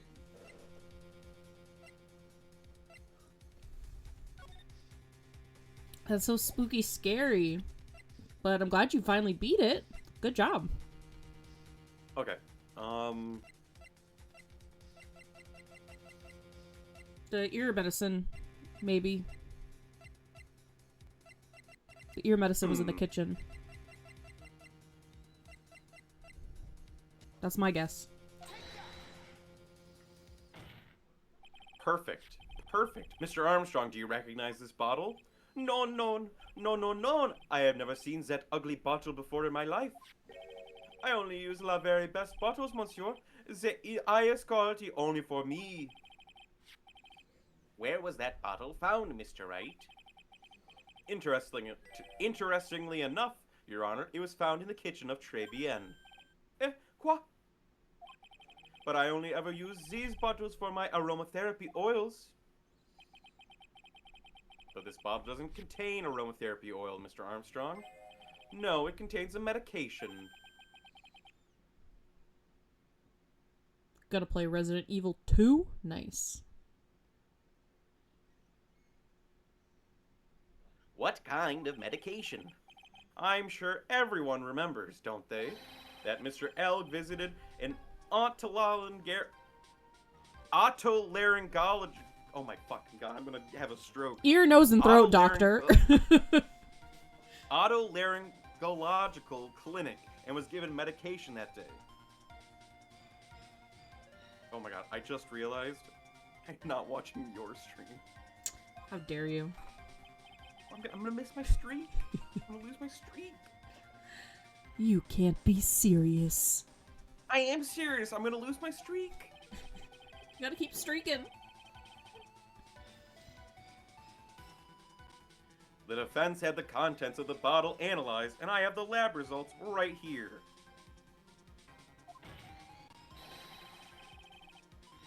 The contents of the bottle match the prescription that was given to Mr. Elg.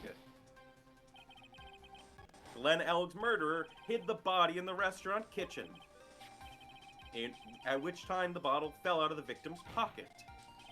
Mr. Armstrong, when the incident occurred, didn't you say you were in the kitchen? Mon Dieu! Yes, you know what I'm about to say. It was you who hid the victim's body. You did a fine job pretending to defend my client, Maggie Bird. However, you were setting her up to take the fall behind the poor girl's back. Non. Didn't even tune into their wife? I know. Can you believe this shit, Luna? My god. Order, order. This is an extraordinary development. Witness, did you murder Mr. Glenn Elg? Never! I could not do such an horrible thing! No. How was you saying no while drinking coffee? Mr. Godot? The bitterness. Every time I get lied to, I always down a mug of coffee. I think he downs a mug of coffee no matter what. That's one of my rules. The The throat goat. Do you have the slightest idea how many cups you've had by now? Then I like to do the same to the person who lied to me. Deep throat then. I like to take them down with my empty cup. Yeah, like the person from Watergate. Listen up, chef. How about a brand new flavor in your ear? My deficit?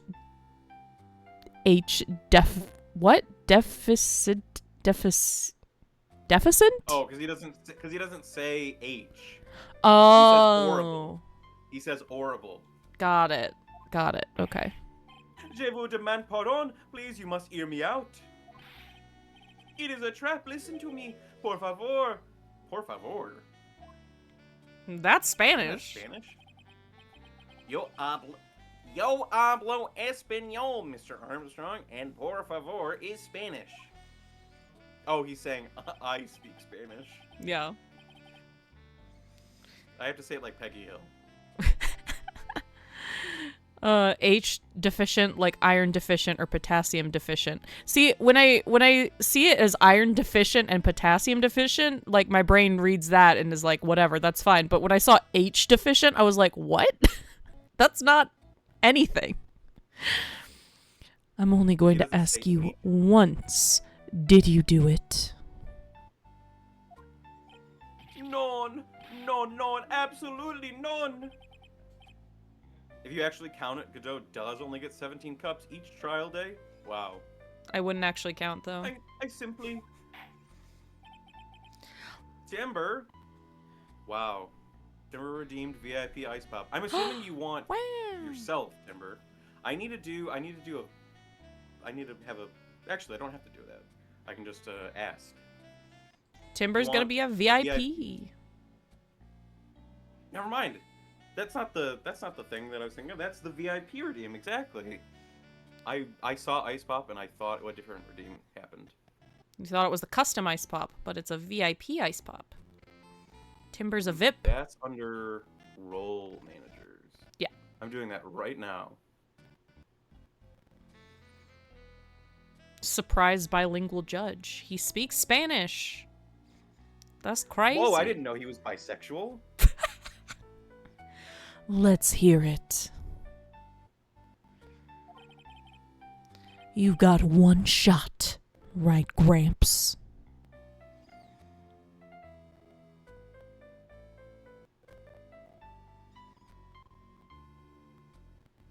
Okay. Timber Wolves, make him my first VIP. A VIP. There you go, Timber. You might need a refresh, but you have it. You have it, my friend. The wolves have it. And the wolves have it. Okay. Witness, the court will permit you the chance to make one final statement. If you lie under oath again, Mr. Godot's coffee mug awaits you. As does my gavel. If you lie Wait, again, I'm gonna it is assault clear. you. What do they always say in movies? I've got a bad feeling about this. Very well, begin your final testimony, Mr. Armstrong. The wolves wanteth and the wolves haveth. The wolves of the VIP. It is true. I ate la body in la kitchen. A man forced me to do it. I had no choice. I had to go along with him because there was a reason why I could not refuse. But I did not kill him. I swear you must believe me. Is this going to be one of those moments where we don't need to contradict, but support the evidence? I hate it when that happens. You were forced by who? I cannot say, or I will be erased. Damn. Let's try a different question then. When Mr. L died, he was really the only person at his table? There was...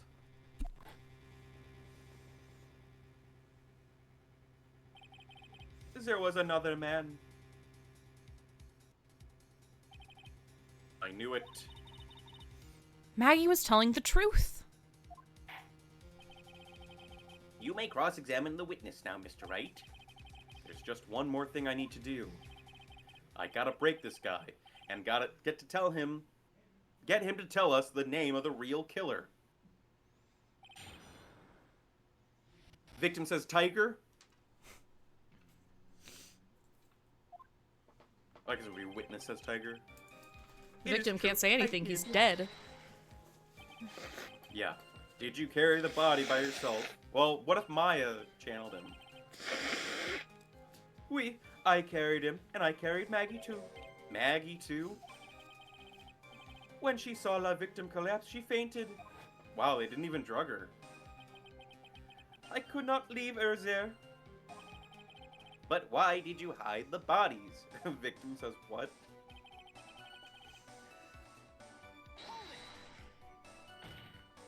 What man? Who was he? None, I cannot say. I fear for my life. He's really scared. You just have to... You'll just have to put the words in his mouth, Nick.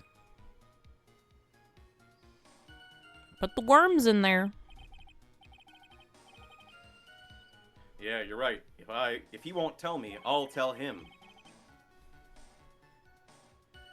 But why would you go along with this man?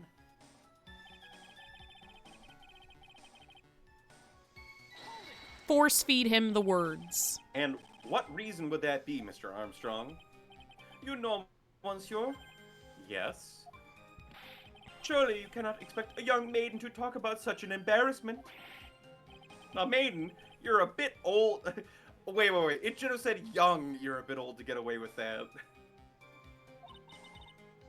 And a bit too male. I can't finish the cross-examination without establishing his reason. So I'll just have to prove it with evidence. Evidence. But I did not. So you are claiming that all you did was hide the bodies, is that correct? Oui, that's right. If we are to believe you, Mr. Armstrong, you must tell the court everything. You must make clear the identity of the man who ordered you to do this. He's already confessed this much. He might as well stop dancing around the real issue. Literally, it's like not a fake contract, just say it. Yeah, but he really doesn't want to tell us who the killer is. Then sock it to him, Nick. Yeah, that's not a bad idea. Punch him!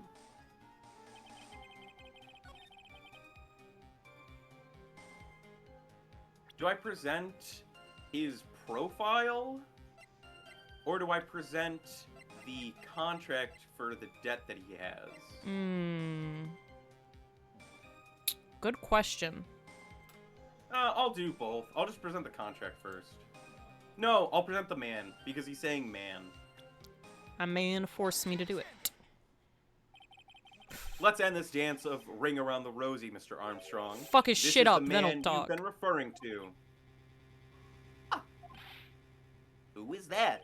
I feel like I've seen him somewhere before. Yeah, he pretended to be me. Oh, I don't know. Maybe a month ago in this very courtroom. This is Sifyro Tigre.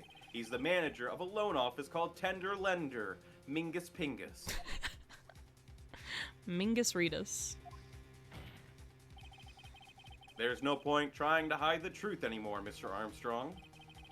I know you couldn't go against Mr. Tigre, at least not what. Well, he had this on you. And then the loan contract. There we go. A $500,000 loan from a black market loan shark. Fingus, Pringus, Dingus, Hingus. I get a little you had bit no way- Mingus Pingus. And you had no way of paying it back, did you? That's why you were forced to do anything this man told you. Oui, it is as you say. Mr. Armstrong. La Tiger, he told me he was going to use my restaurant for a business rendezvous.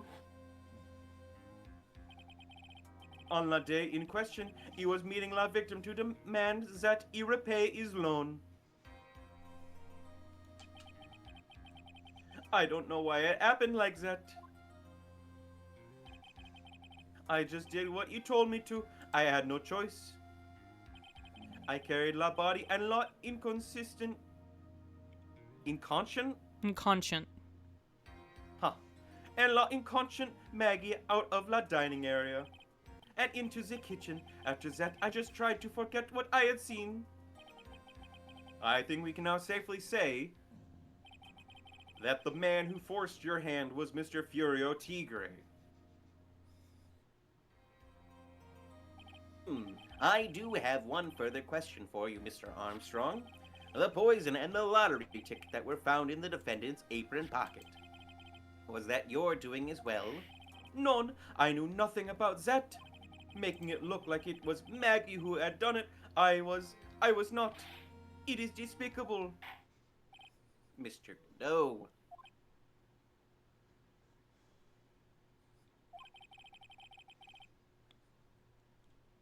You will summon this Sifyro Tigre as a witness. I doubt that can be arranged today, so we will adjourn for now. Proceedings will continue tomorrow.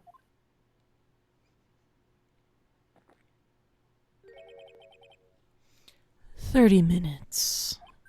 What? The trial will go on. I'll see to it myself." Welcome, I hate peeps. Welcome back. Time to get the tiger on the stand. I need a half an hour to get that guy on the stand. Not a minute more. Don't sit back and relax yet, trite. No one knows if that chef is really telling the truth or not. This trial could still go either way. Very well. Your request is granted, Mr. Godot. We will resume once Mr. Tigre is ready to take the stand. Until then, court is adjourned for a 30-minute recess. And we should Great. adjourn Let's for take a a little break. bathroom break. Yep, we'll go ahead and take a break right here. Go ahead and save and be right back. BRB!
Hey, welcome back. Welcome back.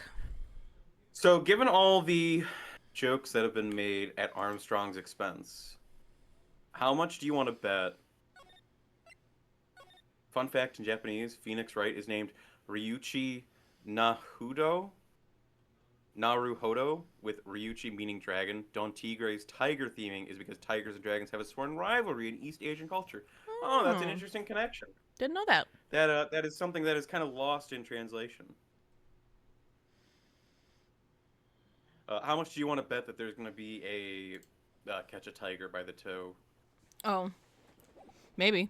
Which is also poorly timed, poorly dated.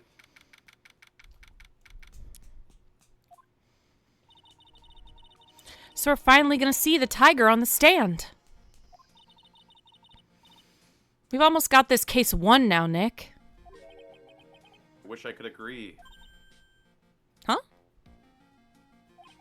When I cross-examined Mr. Armstrong just now, He said he was just doing what the tiger told him to do.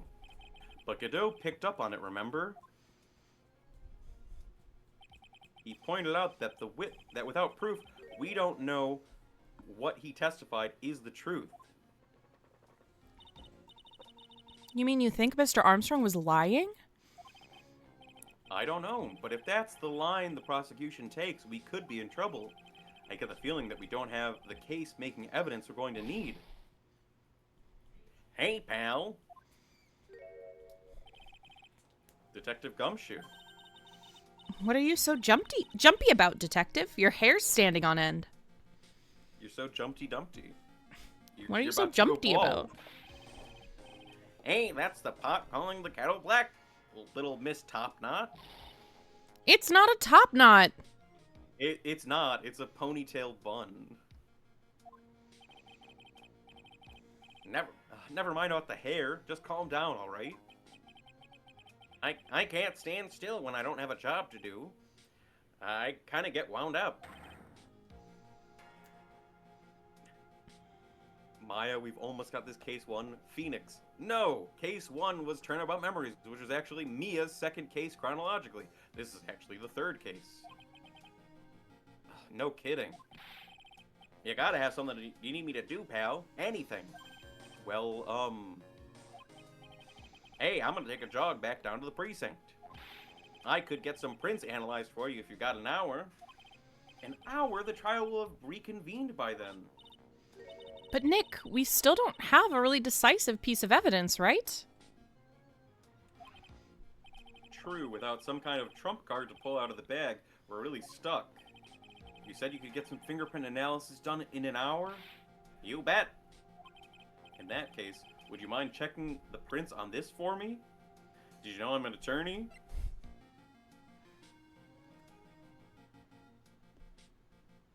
Right? It's the small bottle. That's else what we would it be? wanted the prints on the last time, yeah. If you're going back to the station anyway, could you find out whose prints are on this? I could use a Trump card, but a Biden card will be fine. That's not what that means! You know, the thing with the, I don't know. Oh, hey, that's the small bottle I gave back to you this morning, right? Yeah, I think it's time we solved the last mystery of who the prints on it belong to. I thought they were already analyzing the prints. Sure thing, pal. Actually, that's been gnawing at me too. Why? Because we have to give it to him? How does evidence fucking work in this game? Do we take it, or do we just have, like, a representation of it? Okay, I'll get this off to the lab right away. Just make sure you don't lose the case before I get back. Pretty much the final showdown, I guess. It's time to separate the phonies from the real guys.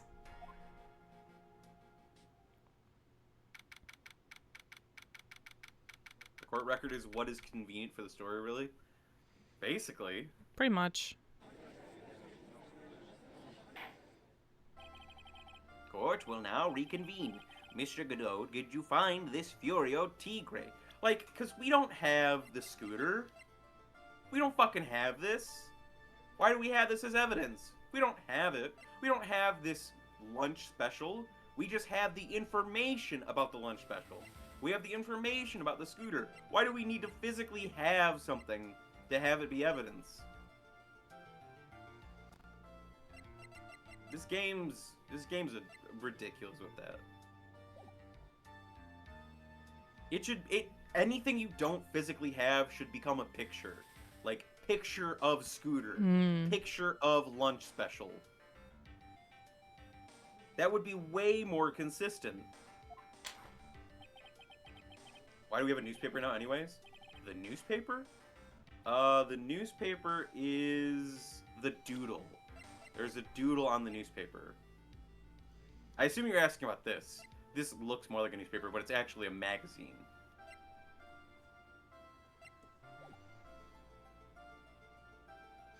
I even tamed him for you. It was a 3-cup job. No problem. Tamed him? This guy's name may be Furio Tigre, but come on.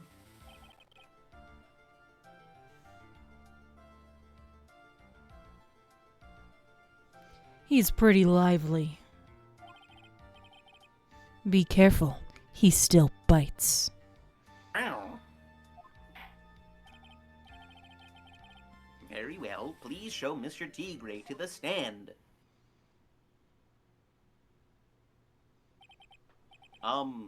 Witness, please state your name and occupation. Ah! Don't hide under the table, Maya. Unless there's room down there for me, too. Would you... What you saying to me? Nothing. I didn't say nothing. Honest. Be careful, he still bites. Sexy? What? What? Who said that? Who could have that the fear would induce a bad Brooklyn accent in the judge? I got business to take care of, you hear me? So who the hell called me in this hole? Was it you, Spiky? No, of course not. It was... He used instant transmission and just disappeared. It was the judge. He just fucking teleported out of the courtroom. Your Honor? Oh dear, I seem to have dropped my pen. Where on earth is it? Don't mind me, just carry on with the proceedings as normal. That's it. We're doomed. Maybe yous didn't hear me. I said, who the hell was it that called me in here? There's no need to shout. We can all hear you. Homie fucking dipped. Absolutely. What you say? There's no point struggling. You're caught in a snare. The relentless snare of the law. And I'm the one that hauled you in.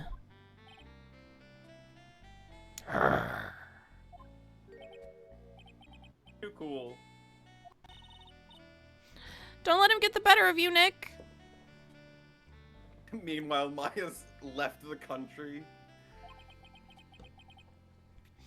Let's start with the basics. You know about the incident in question, correct? So how did Godot get this guy in 30 minutes? Like, I know what you're saying, he's just that good. Fucking no. He would need to know, like, so much about the guy beforehand. And if he knew anything about Don Tigre beforehand, that means he's aware of his involvement with this case. Maya's under there booking plane tickets. She's getting out of the fucking country. Godot just asked nicely. Alright. Incident? I don't know nothing about no stinking incident, mask boy. Wouldn't you like to know, weather boy? You mean you didn't attend the previous trial of Maggie Bird?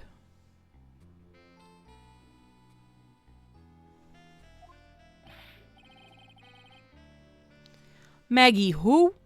I got more important things to do than watch courtroom dramas.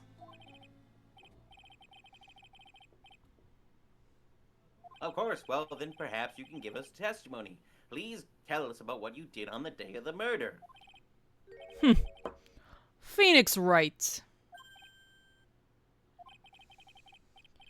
You's the one who set this up, didn't you? No, probably just said he's got a sucker loan to.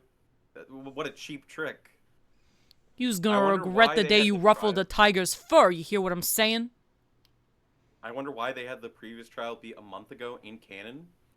I don't know if that's necessarily relevant. Maybe it's so they could have had it be printed on a magazine? Maybe it's so it could have been last year? I don't know. It's a good question. But I don't know if it's relevant yet.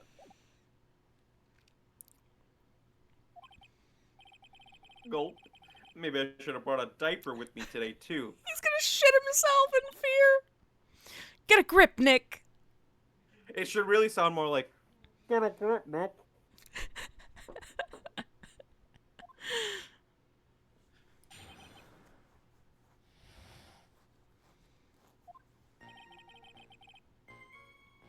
I don't know nothing about no murder. So you know something about the murder. That's a double negative. Maya, while you're down there, can you fetch my brown pants? I was tied up with business in December last year. Spent all of my time in the office. I got whales lined up to borrow cash from Tenderlander every single day. You want to check my alibi? Just ask Violetta.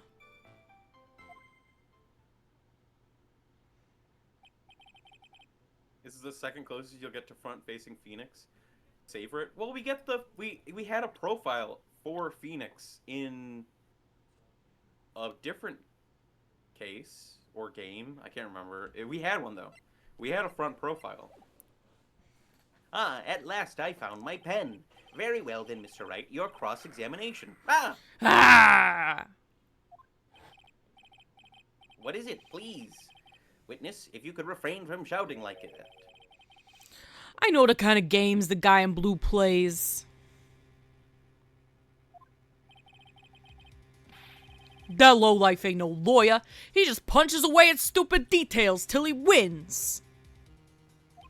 Low life? Me? Listen up, smarty. Every time you ask me something that doesn't relate to this case, I'm gonna bill you $50,000, and you's gonna borrow the cash from me. That's one loan contract I refuse to sign. And don't think it ain't gonna hurt when you tangle with the tiger.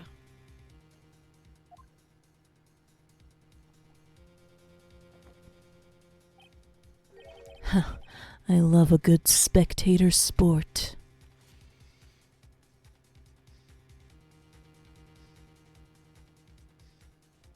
On Psy dialect, I don't know how that differentiates. I don't know enough about Japanese dialects. I only know that, like, a lot of times people will be like, oh, this character has, like, a quote-unquote southern accent in the English translation, and they have, like, a, like, less refined dialect in the original Japanese. Just a minute. That's really not. This witness is... how can I put it? A hungry tiger roaming the urban jungle. Get on his bad side and he'll bite everyone's heads off. Yours too. Very well. I have no choice but to impose a penalty system here.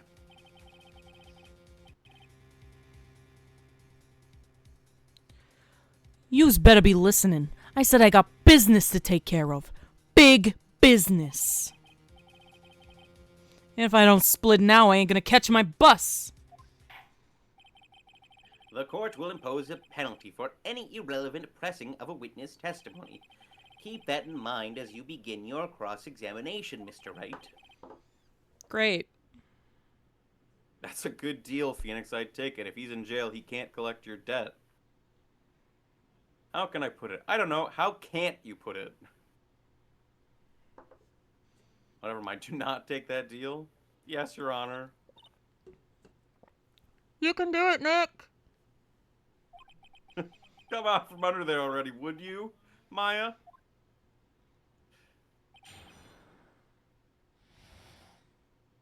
Alright, so this is like Mo's testimony where we can't press on everything. I don't know nothing about no murder. You don't need to read it, it's fine. Okay. You've already done this. I was tied up with business in December last year, spent all my time in my office. I got whales lined up to borrow cash from Tenderlander every single day. You want to check my alibi, just ask Violetta. Violetta? Okay.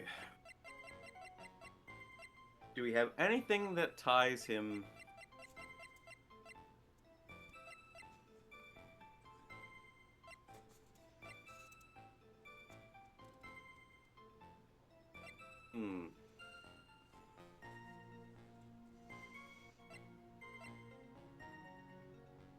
Matches used for advertising found lying in tender lender.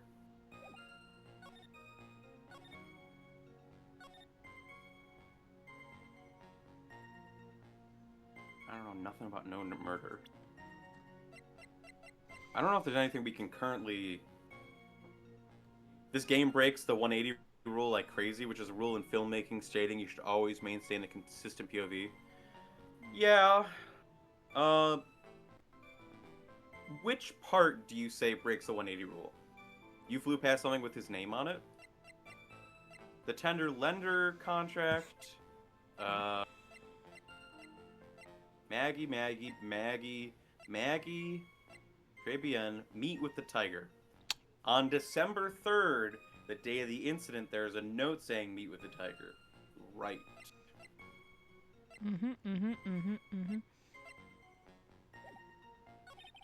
I was tied up with a business in December last year, spent all my time in my office.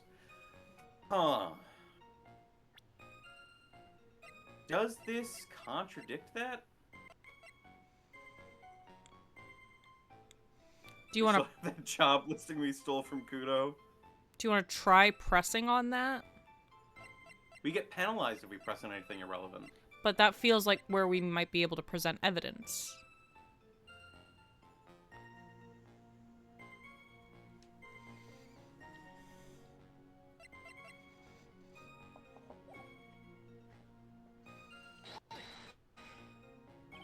I mean, we have a full health bar right now. Are you sure about that? We're talking about 1 month ago, you know? You see these teeth? Whoa. You see these teeth? That's how sharp my secretary is. Sharp? Is he talking about Viola Cadaverini? She writes everything in my scheduler. December.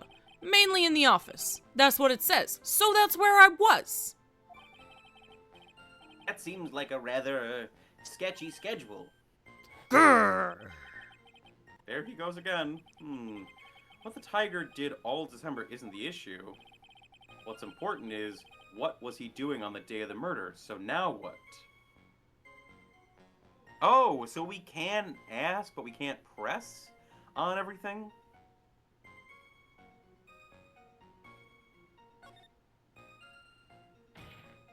We can afford it. We can afford it. Mr. T. Tiger. What do yous want? Thank you for the hydrate, bunny. If you wouldn't mind going into a bit more detail. This is a dead-end trite, and you know it. Remember the rules. No, it's essential that we establish the witness's alibi accurately. I agree. I'm sorry. I agree.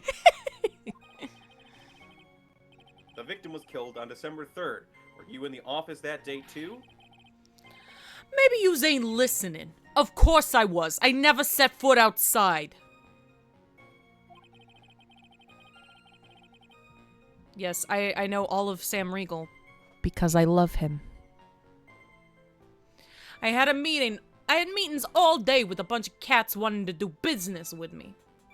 No, I hate peeps is saying the same person who voiced Phoenix voiced his impersonator.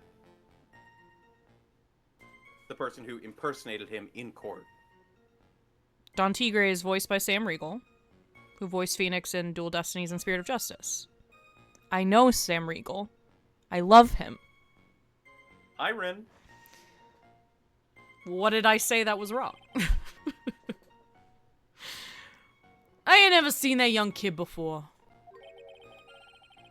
I do believe the witness's last statement was important. Mr. Godot, if you would please. Mr. Tigre, the court asks you add that last statement to your testimony. Okay, and then we should be able to present on that. Yep. Don't let an animal beat you. Be a man, Your Honor, and ask him yourself. Be a man. I never saw that kid before. Okay. Is that the only piece of, like, I have debt that, Glen Elg has? I think so. Yeah, we had to All the give other back debt- the lottery tickets. I mean, we have, whatever.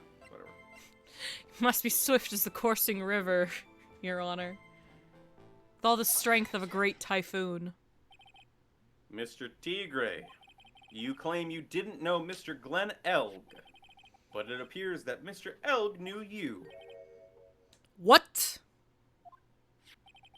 Mr. Elg left this little note on his calendar. Meet with the tiger, and the date, December 3rd. December 3rd? That's the day of the murder. So, Mr. Tigre, I submit that you did indeed know one Mr. Glen Elg, because on the very day of the incident, you met with him.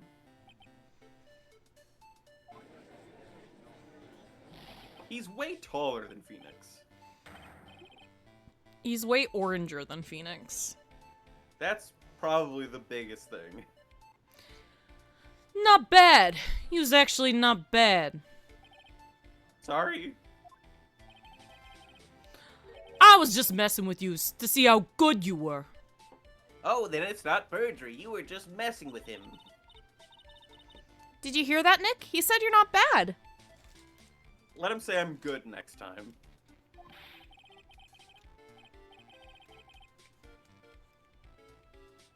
That's one compliment I can do without. Plus, he's lying through his teeth.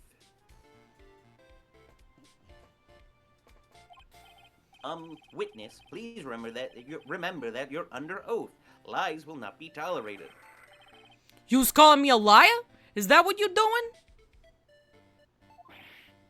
Bro, Holy shit. He's such a baby. It's not perjury if you say, good job, you passed my test after. So you're saying that your claim to have never seen the kid before is the truth? Hair, check. Badge, check. All other elements are optional. I said I'm dead serious. You's better believe that's the truth. Huh. Then I'd say that gives me time to enjoy another cup of pure black magic. That is, while you testify for the court again, Mr. Tigre.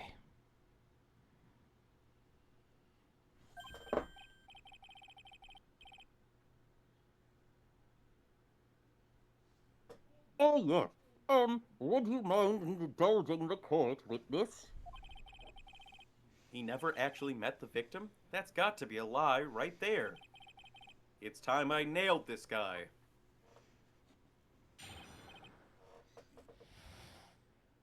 Cap, E, roses? Cape, hat, cape, roses. The 3 items. I think Maggie mentioned his height is one of the things that was different about Phony Phoenix. I'd believe it.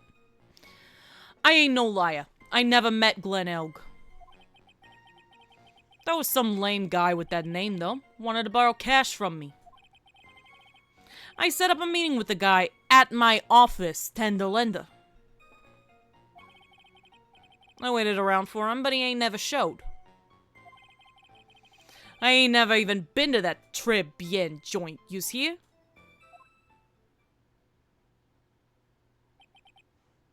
Right. I see that all seems perfectly logical. You had arranged to meet with the victim, but he didn't show up.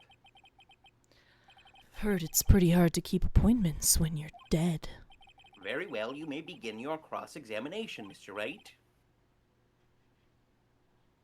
Yes, Your Honor. Suit, hair, badge, hat, cape, white roses.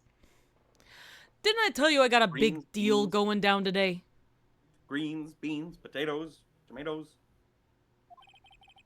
I ain't gonna make my bus now. I'm gonna have to take the express train. That bill's going straight to you, right? I'll pay for a cab to personally send you there. How about that? If you don't go to jail. Hi, Joker. What's up, Joker?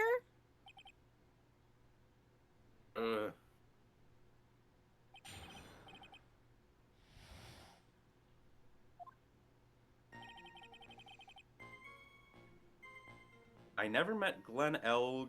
He's probably not. I'm assuming the don't press on everything still is relevant. Mm-hmm, probably. So what I think we need to press on was I've never been to Tribulations. Because we have the matches. Yep. Never? Not even once? Not even once. I was in my office the day that went down. I didn't put no poison in no kid's coffee, capiche? Is that a triple negative?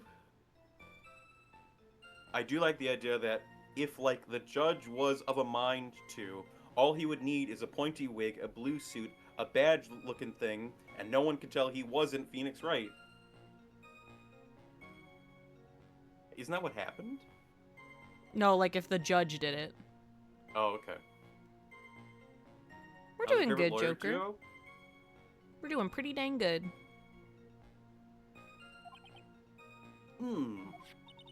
He wouldn't even shave the beard. Do you really think he didn't meet Glenn Elg? Not likely. Because I'm convinced this guy's behind the whole thing.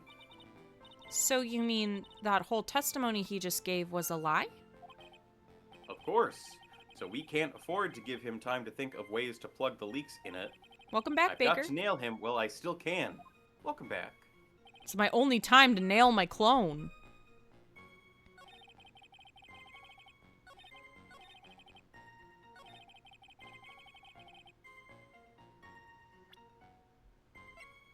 Technically, this doesn't really prove that he went there, but to me, it seems like it does.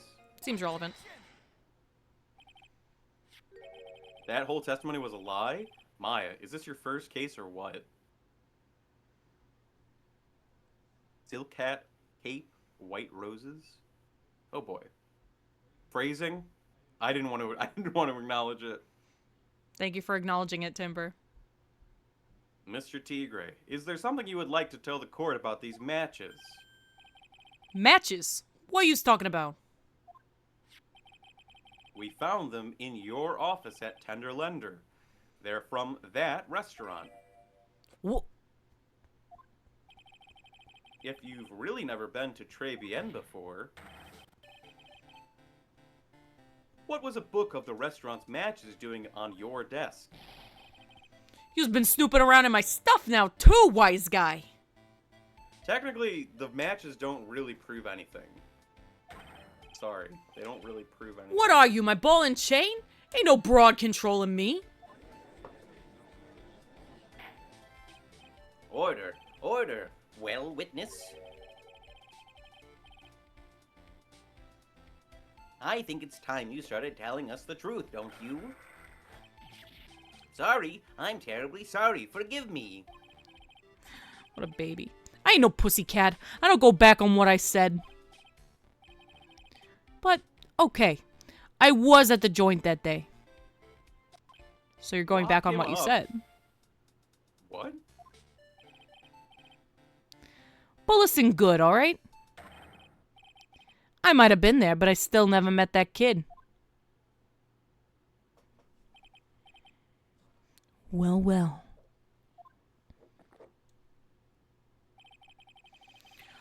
Looks like an order just came for another testimony.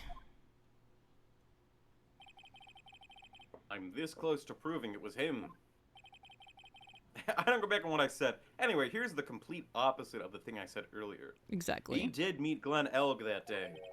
And he did put poison in his coffee. I just need to prove it. I don't actually know what he said. He must have. He must have. I was supposed to meet with the kid in the restaurant that afternoon. When I opened the door to the joint, I saw one ugly scene. The guy was laid out over the table, stiff as concrete. Thank you for the posture, stretch, and hydrate, Joker. I figured if the place wasn't hot already, it was gonna be, so I split. Thanks for the hood hat, Joker. I heard the cops' sirens on my way out, and I went straight back to my office. I see. You didn't actually meet with him in the end, then. Well, Mr. Wright, your cross-examination, please. Yes, Your Honor. Hold it! If I wait around in here any longer, I ain't even gonna make the normal express. No more stupid questions. Thank you for Evil Larry. No problem. And for the hydrate. And the posture. Anytime Trite presses you on something irrelevant, I'll see he pays a penalty. And the head pat. Mr. But we can Godot, be that's my This is job. good news. Your job is to slam that little hammer of yours and call a guilty verdict. So do it. Yes, sir. Can you imagine if it just did the guilty text right then and there? The special express ain't cheap, right? Just so you know, since you's paying. Oh man. Doesn't the rule of the law mean anything around here? Hey, before we do this, I need Yes? you to know something. What is that? Do you promise that you're listening? I promise. Because I promise that I love you. Did you know that I love you, too? More than anything in the universe? I was supposed to meet with the kid at the restaurant that afternoon. There was no When response. I opened the door, I do know. You didn't say, I know. We love each other. It's great. When I opened the door to the joint, I saw one ugly scene. The guy was laid out over the table, stiff as concrete. I figured if the place wasn't hot already, it was gonna be, so I split. I heard the cop sirens on my way out, and went straight back to my office. That's concrete, baby. Okay,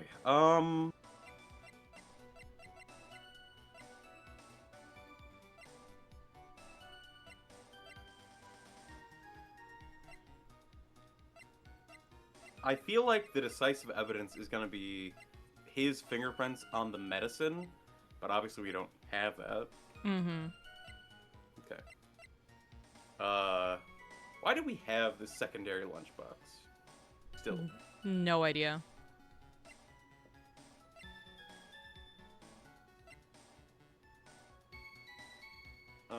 Computer virus made by Glenn L., potentially worth millions of dollars.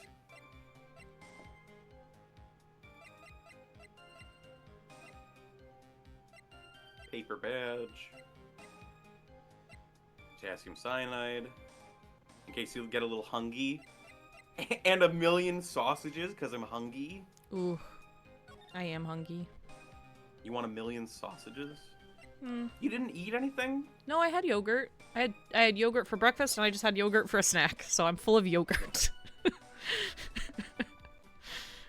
The most filling of Infinite foods. Bird, Birth Vase. Blueprint. No. It's supposed to have a lot of protein, so I thought it would make me feel full, but that's not the case. Okay.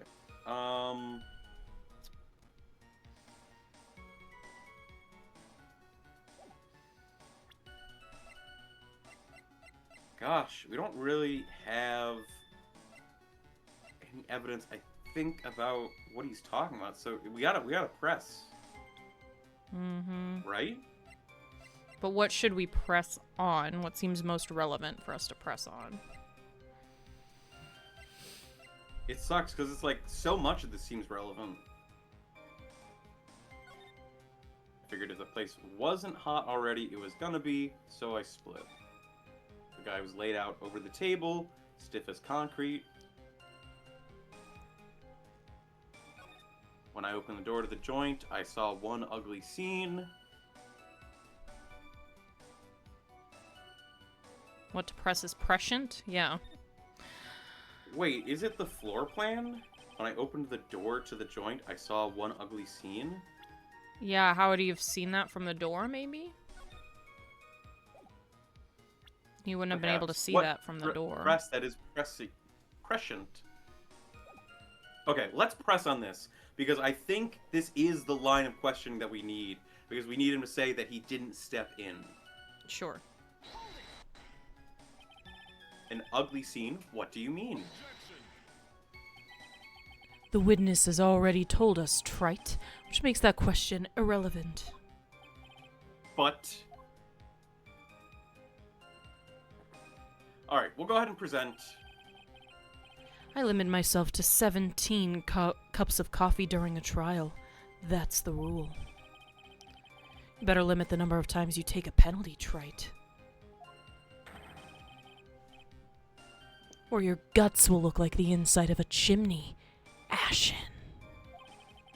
Don't make me burn you again, Mr. Wright.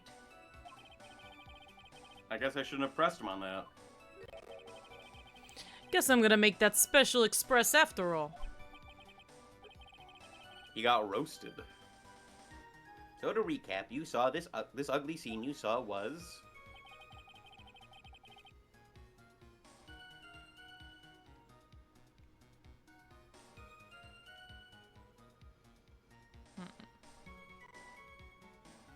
Unless I'm mistaken about the floor plan not allowing you to see. It's the only thing I can think of. No, I think line of sight wise, if you draw a direct line from the farthest side of the door, you can't see past the wall.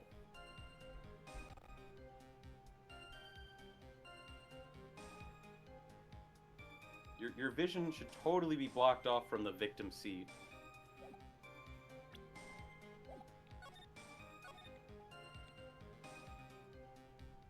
Kid in the restaurant that afternoon. Opened the door to the joint. I saw one ugly scene. Let's just go ahead and present. Let's try the it, floor yeah. plan. And we're presenting it on one ugly scene, so. You're something of a loan collecting pro, aren't you, Mr. T. Gray? Okay, I was right. I was right. That was the right thing to focus on. But I guess we just didn't need to even press on it. Great. No one escapes the tiger's clutches. Well, I'm something of a lie detecting pro. And no one escapes the phoenix clutches. I think it's time we got something straight. What's this, trite? A new line of irrelevant questioning. These are the floor plans of the crime scene. You say you were... Oh, I was thinking... I thought the newspaper thing was the floor plan. Was the door this thing? Oh, The door no. Is this. That's the door, yeah. So it's even harder. I knew that. Whatever. It's fine. When I drew the line, I just drew it in my mind. You're rotating a cow in your mind. You couldn't correct me. You say you were standing at the entrance, Mr. T. Gray? From there, your field of vision would have covered an area something like this. Indeed, the witness would have had a clear view of the victim's seat. Isn't that what I just said? I saw the back of the kid's head. Unfortunately for you, that is not possible. If the court would think back, you'll remember that between each of the tables is a tall partition. Why, that's true. Now look at the plans again. The truth is painfully obvious. From the entrance, the field of vision of any customer walking in ends here.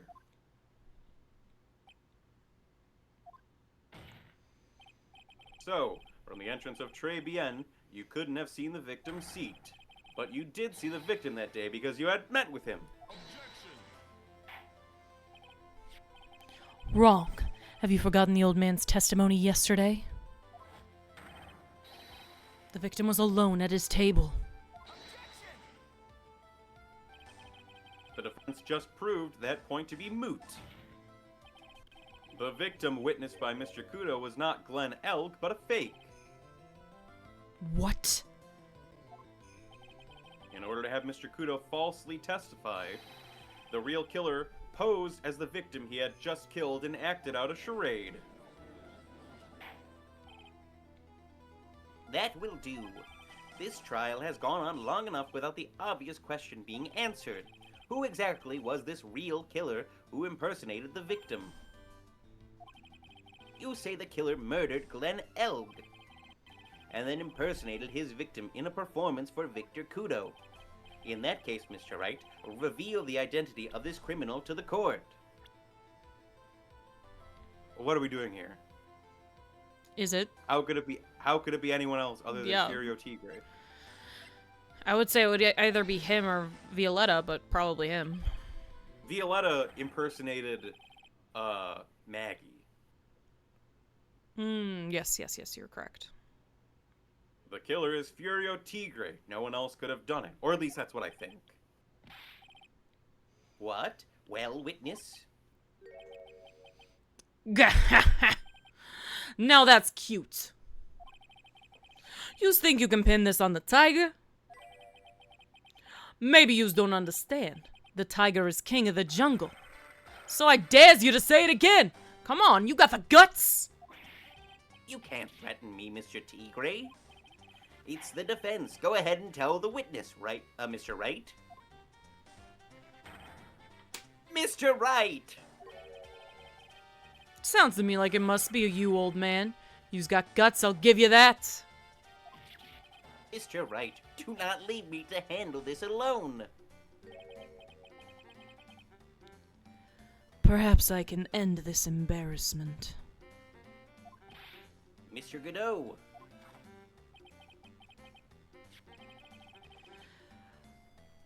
Let's just go back over Mr. Kudo's testimony one more time.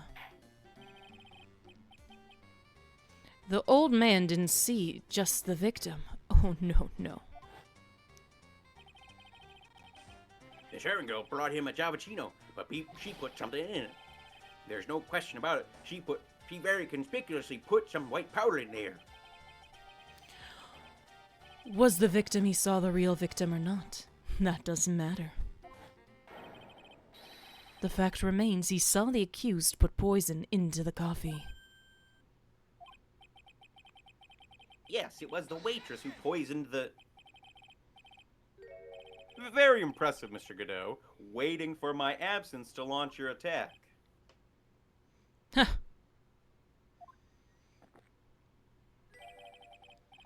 Found your pen at last, trite. My pen 15. It was in my pocket. Ahem. But anyway, Mr. Kudo witnessed two people that day. He saw the victim, the supposed Mr. Glenn Elk, and the waitress from behind. Yes, your point, Mr. Wright. I think the conclusion is obvious. If this Glenn Elk was really the killer in disguise, then surely it's possible the waitress was also part of the show. What? You mean the waitress was an imposter as well? The defendant, Miss Bird, fell unconscious immediately after the incident. And someone used her fainting to hatch an elaborate plan to pin the murder on her. Ooh, I can't wait to see, Luna. I'm sure it's great. Who on earth was it? Who was this waitress that Mr. Kudo witnessed? It was Maggie Bird. Violetta. I'm sorry. Who was pretending to be Maggie Bird? It was Violetta. Viola Cadaverini. He calls her Violetta, though, so... Yeah. These duplicate names should be, listed on the profile. Yeah, AKA, you know? Who is this woman? Her name is Viola Cadaverini. She's an employee of Tender Lender. You's making a big mistake. Do you know who Violetta's grandfather is? You better be going home in an armored truck tonight, if you know what I mean. Stop shaking, Nick. Where was I? Yes, The defendant, Miss Bird, has stated the following. Well, when I took over the coffee to the victim's table, it's true there was another customer in the restaurant. She was sort of creepy. And she had a kind of cackling laugh. You think Etta is supposed to be the localization of Chan? Viola Chan?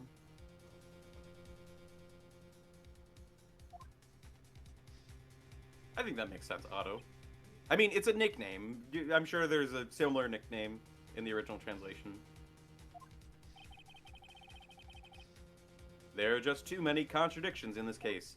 That's just kind of like a translation issue with the names. But there's something else like that with the circus trial too. The second man at the victim's table who nobody but Miss Bird seems to have seen. The earpiece worn by the victim in his left ear when that eardrum was ruptured. And the radio show he was supposedly listening to half an hour after it was over. There is only one logical explanation that clears up all these contradictions. The whole incident took place twice, once for real and once for show. And Mr. Furio Tigre, the only person who could have committed the crime, is you.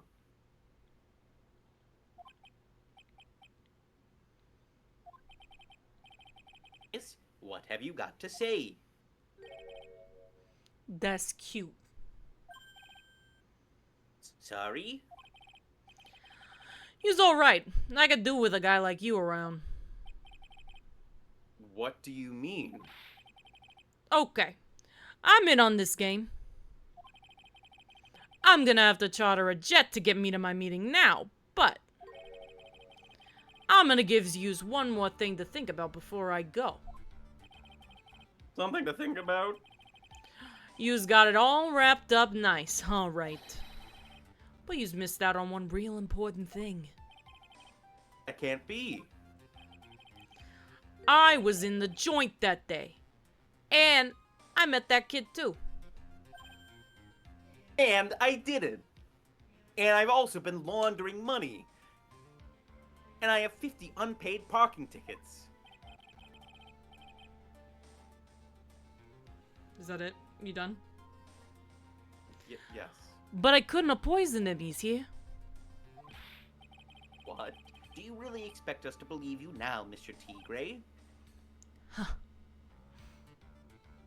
This guy just keeps folding under what seems like very little pressure. True. He's done for. What a troublemaker. Troublemaker. Watches a man perjure himself 20 times over. Oh, that rapscallion. Little rascal there. Looks like we're going to need another one for the road.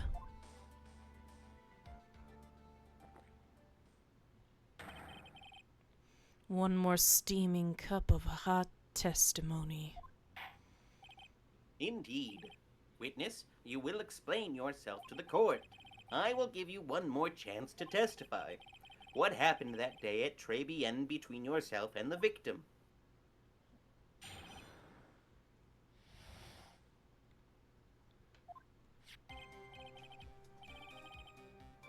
Yeah, I loaned El cash. About $100,000. That day, we was due to have a little chat. Kid had hit his payback date, see? So anyway, he tells me he hasn't got no way to pay up. I'm about to flatten the guy when he starts screaming. Yes, I won! $500,000! He got lucky, you know, real lucky. If that waitress hadn't done what she done, everything would have been over. Now, I see that the principal amount you loaned Mr. Elg was $50,000. Yeah, well, you's got the VIG to take into account. Interest builds up fast, you know. What is the VIG? I have no idea. Is he speaking about his... Is it because of his accent? Or is that a word I just don't know? I've And he's never just heard of the shortening it. VIG before. Vig Michaelis. That's faster than fast. $100,000 is twice his principal.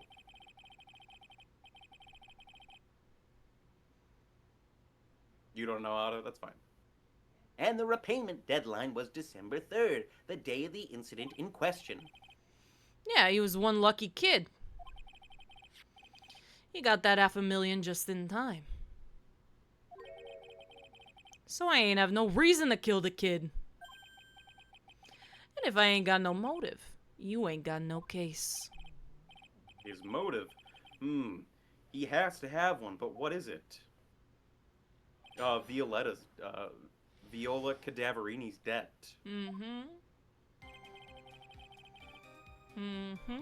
I'm assuming we still can't ask questions. So I would personally just go to the point where he says he has no motive and then present the medical file or whatever.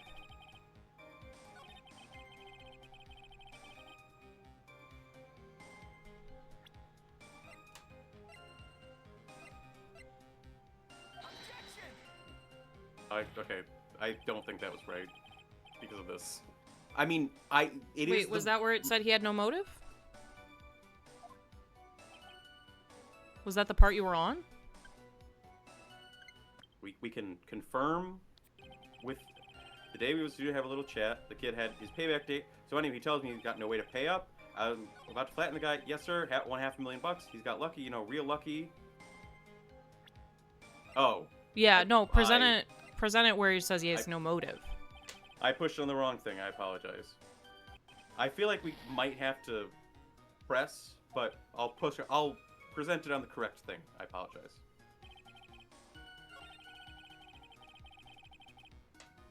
He didn't say I have nothing. If the waitress hadn't done what she done, everything. Oh, he doesn't say that part in the actual. Okay, got it. He's got to tell me there's no way to pay up. Yes.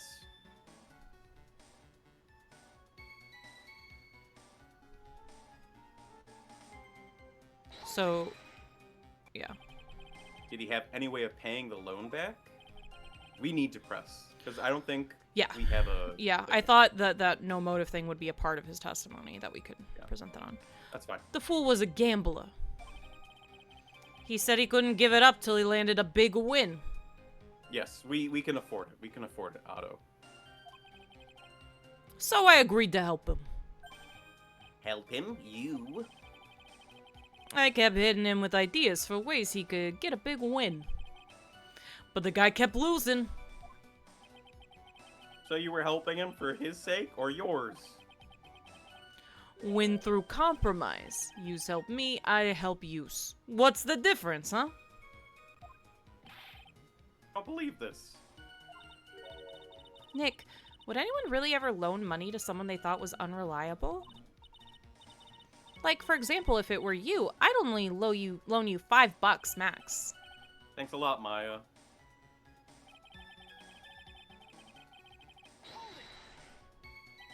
So, how much were you expecting him to pay you back on that day? What do you think? The whole package, $100,000, including interest.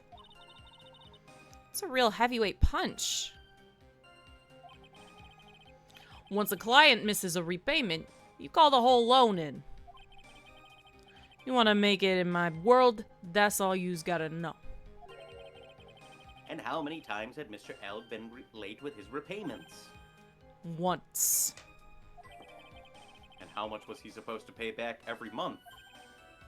$50. Sounds like Mr. L was in a real sticky spot. Yeah, $50 a month. He'd never pay that huge loan off.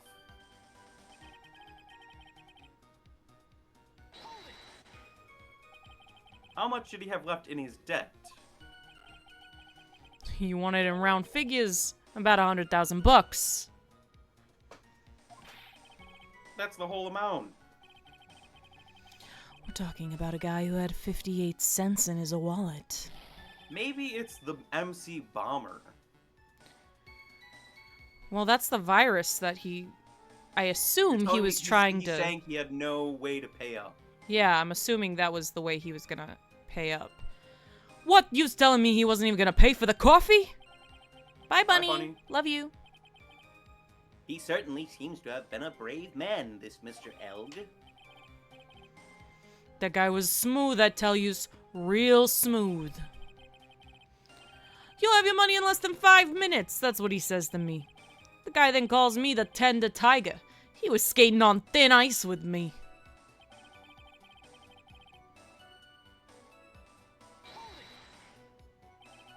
Was that because he... Guy won the lottery. Was his last chance at a big win. And you can confirm that this is the ticket in question? That's it. The Millionaire Radio Show starts at 1:30 p.m. and runs for 10 minutes. That fixes the time you two met with some accuracy. And the whole scene was acted out again 30 minutes later. Also, that Mr. Kudo would see it. I have ads happening right now. What about Okay. you? I about- have what 24 about you? minutes till ads. Okay. Can still see the kid's face now. I ain't never gonna forget it.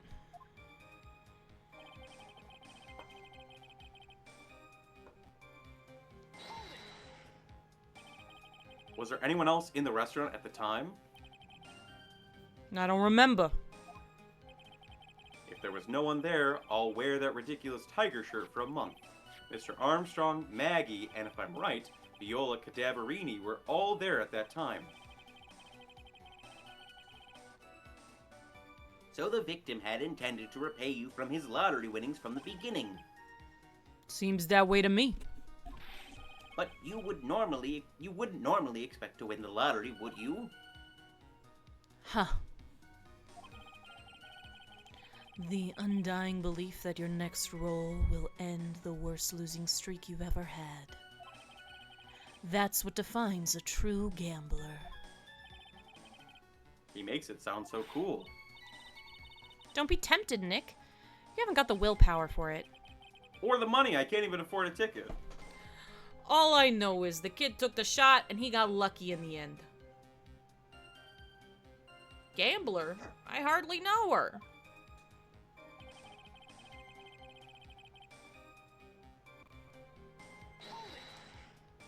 Thank you, Baker. Waitress? You mean... The girl with the glasses in the defendant's chair. Who else could I mean? Doug Walker? Oh, that's the guy with glasses, sorry. Thank you for the +2. If she hadn't gotten in the way, things would have been bada bing, bada boom, over and done with. Maybe I should push a little on this.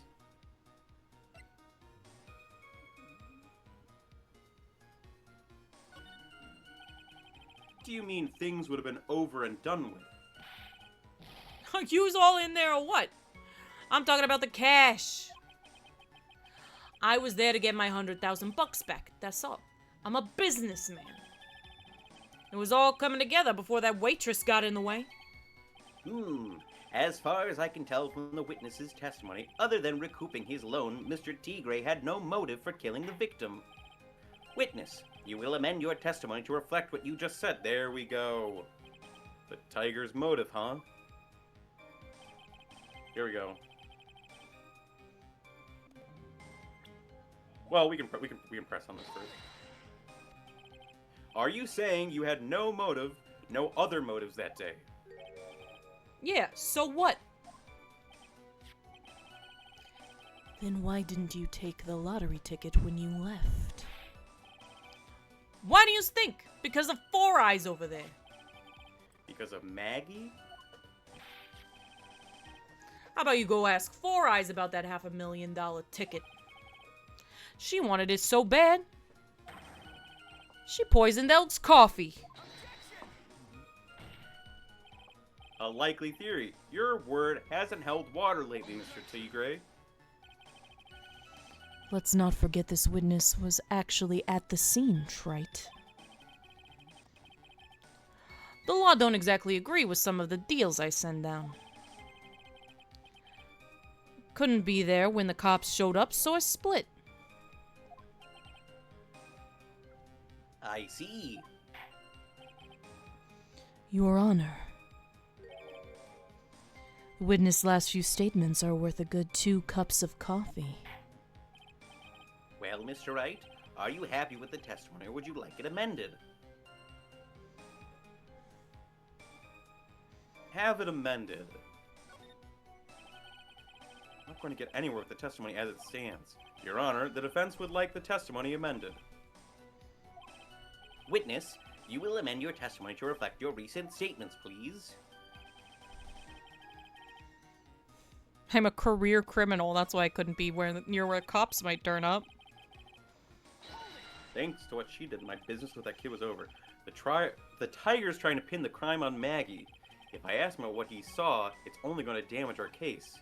What do you mean things would have been over and done with? Okay, I gotta loop back. Okay.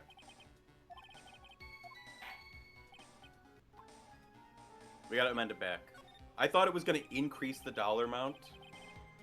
I thought he was gonna say, I didn't need $500,000. I needed to get out of there. But it just amended it back, basically, to what it already said. Okay.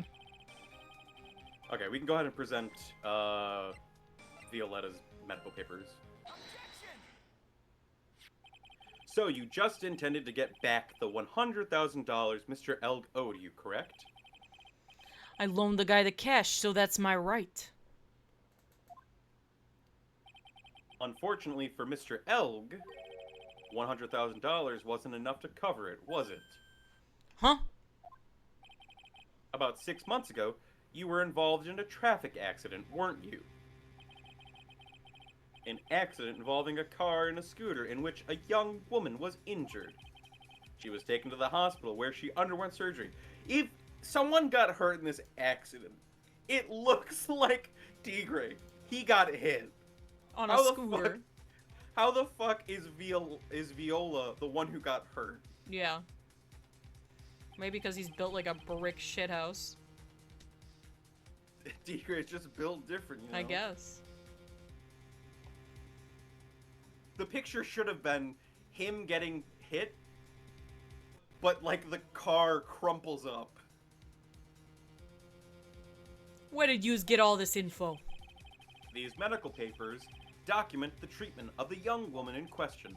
According to these, her operation cost $1 million. $1 million. Payment for these expenses was due in December of last year and was paid in full. $1 million? A preposterous sum. Someone should sue these HMOs. After he got knocked over, he got up unharmed and chucked the scooter as hard as he could into the windshield. I'd believe it. No one would pay a bill like that. If the medical association got wind of it, the hospital would end up as dead as a morgue.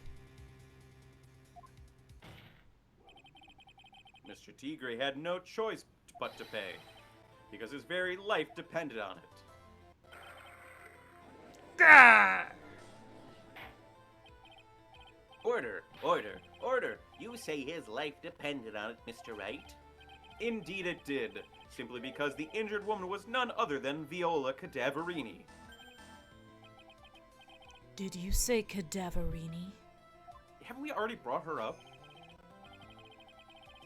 Rudo Cadaverini, mob boss in charge of all underworld activities in the city, and doting grandfather to his precious Violetta, also known as Viola Cadaverini. Bwah! Your life was in danger unless you paid compensation to the boss, correct? It makes sense. You were desperate to acquire the $1 million Cadaverini demanded of you. So desperate, in fact, that you decided to sacrifice Glenn Elg's life to pay your debt. Order, order, order! What do you say to that, witness? So do you think his name is a palindrome because they did the crime twice? Who? Glenn Elg. Oh, maybe. I've been trying to figure That'd out be- why that's- his name is a palindrome, but because they did the murder twice. No, that makes sense. I thought it was like a reference to like a programmer's name, Hmm. but I can't put my finger on it. It's a nice little fairy tale, Trite. But even if the witness did need $1 million...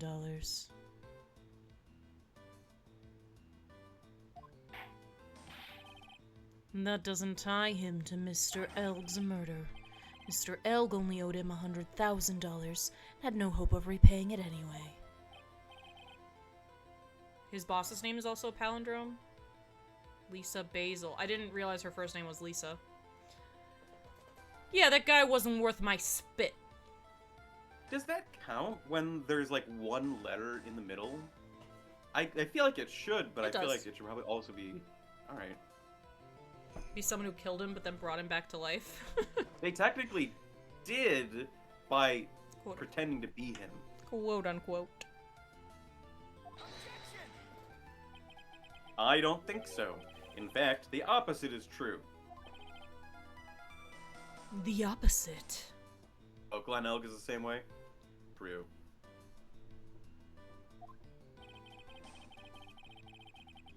Lending money with no hope of ever seeing repayment would normally be bad for business. But, in this case, the very fact that Glen Elg had no way to repay the money is crucial. What? Do you know where you're going with this, Nick? You've got to think outside the box, Maya. Outside the box. It's very straightforward. Mr. Tigre wasn't after the $100,000 at all. It seems you have a logical conclusion for this theory, Mr. Wright. Would you care to share it with us?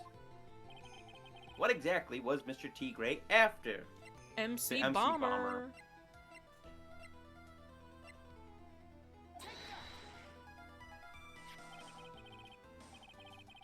Glen Elg was a programmer, a highly skilled programmer.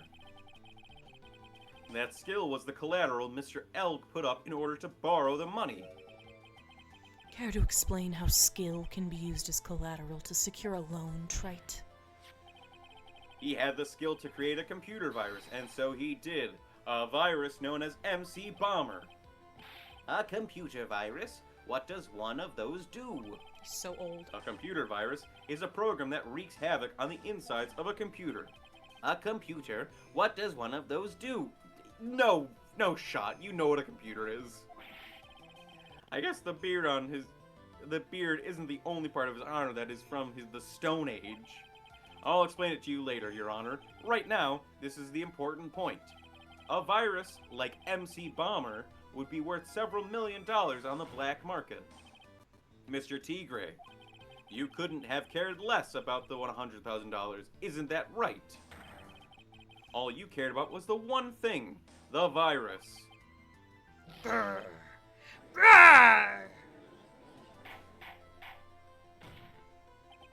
On the day of the murder, Mr. Tigre's sole intention was to get his hands on this CD. CD's nuts. Glen Elg had no way of paying back the $100,000, and Mr. Tigre knew it. But then a miracle happened.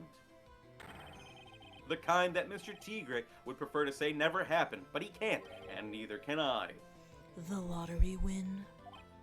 Exactly. At the 11th hour, Mr. Elg won $500,000 on the lottery, which left Mr. Tigre with no way of getting his hands on the all-important CD. At least, no legitimate way.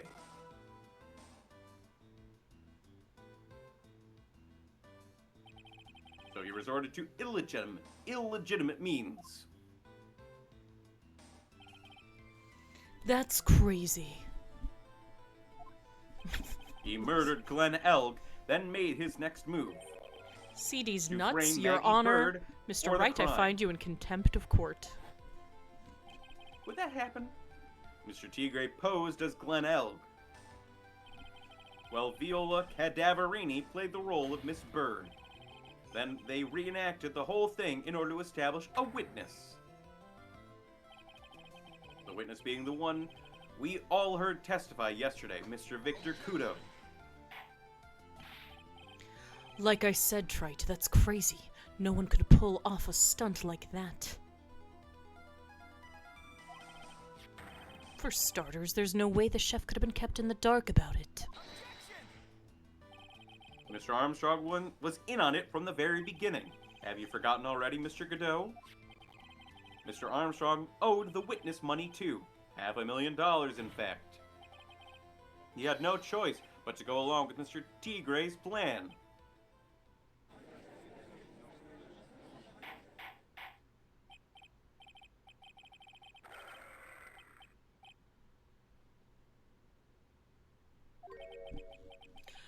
You's put on a good show, Spiky. You're one to talk. If yous want to stay alive in the loan shark business, you gotta be careful. You saying I dressed up like that kid, created a witness, and framed someone? If I did something crazy like that, I'd leave a trail as bright as my shirt. I ain't dumb enough to do something sloppy like that.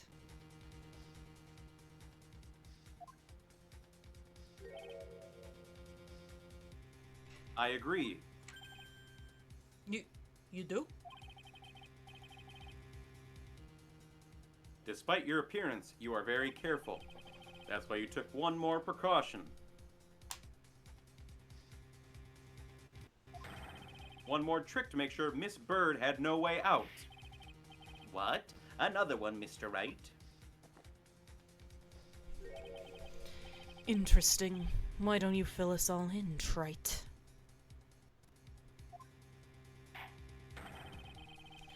What was this trick you say Mr. Tigre performed to frame the accused? Pretended to be us. Fake attorney's badge. Oh, the fake attorney's badge. Fuck. What did you present? I presented the trial. Oh, okay. I mean, we'll see. And what's the relevance of that trite? It's just a little intro. An intro into what?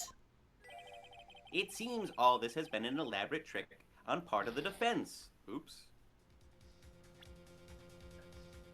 Oops. Oops, oops, oops, oops, oops, oops, oops. You're a very careful man, Mr. Tigre. That's why you came up with a scheme so nonsensical I couldn't have come up with it in my wildest dreams.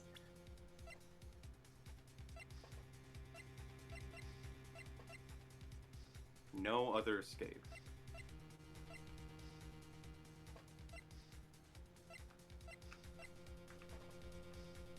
I mean, placing the potassium cyanide or the paper badge? Let's do the paper badge because that's what you wanted to do, and I'm sorry. No, wait. Mr. Tigre did play a trick, a huge trick. Interesting. Why don't you fill us all in, trite? What was the trick you say Mr. Tigre performed to frame the accused? Okay, so it might be then, to frame the accused, then it would be the cyanide. Mm-hmm. We'll see. I mean, I feel like it could be a lot of things. He did a lot of stuff. Okay, so not that then. It's just a little intro. So then, okay, I was right, the badge then.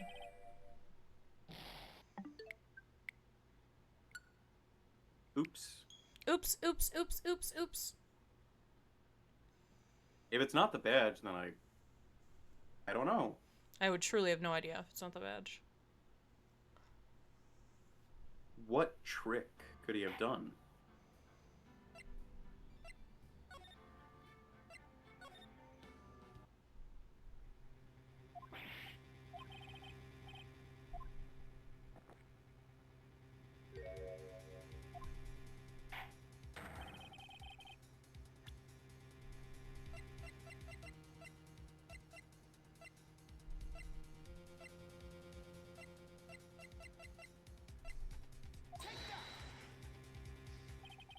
What on earth is that? Okay. I feel like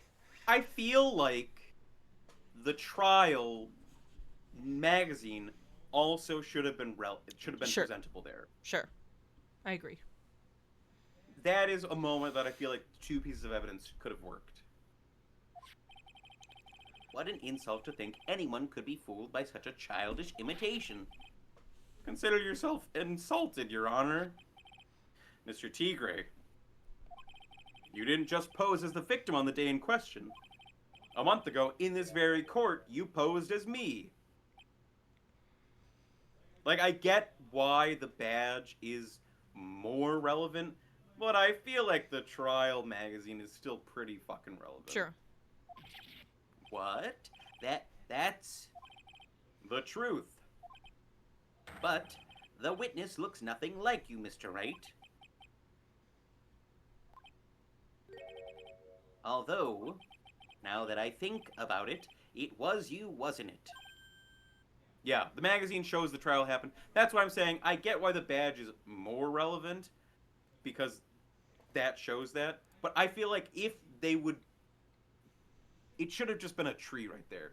Presenting the magazine should have been like, okay, what's really the evidence? Not an immediate penalty. Yeah.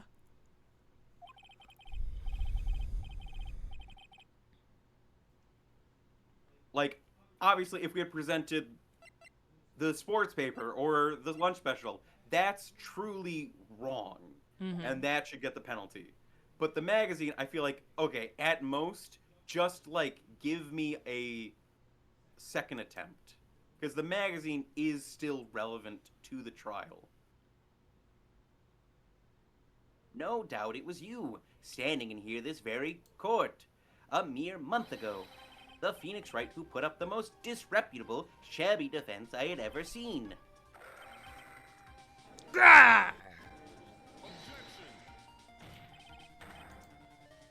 Can you prove that, Gramps?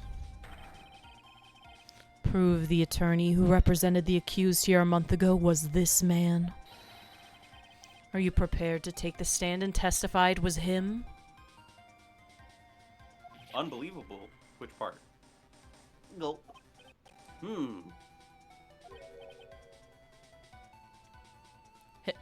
Hey! Forget about it, yeah? I wouldn't do something like that. Not me. You made a mistake, right? It was someone else, huh? Have you no pride, sir?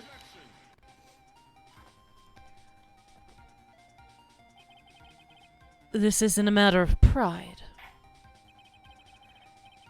In case you didn't know, Trite, here in court we deal with people's lives. Mr. Godot is right. Your Honor? Speaking for myself, I am absolutely convinced. Have you no I have pride? no pride. No, but I have prejudice. Oh, God. The attorney in question was the witness standing before me now. However, I preside over this court as the judge, with the vested power to hand down a verdict. Someone in my position cannot be swayed by a memory without evidence to support it. What's the badge, then? What's the badge, then?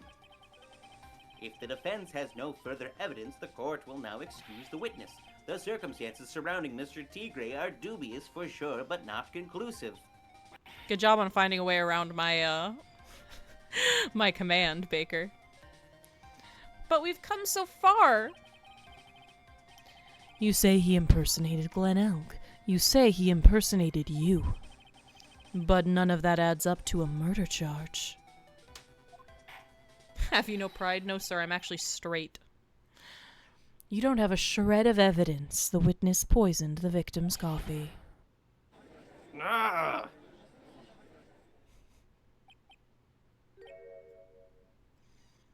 Plus 2 to Luna, for sure.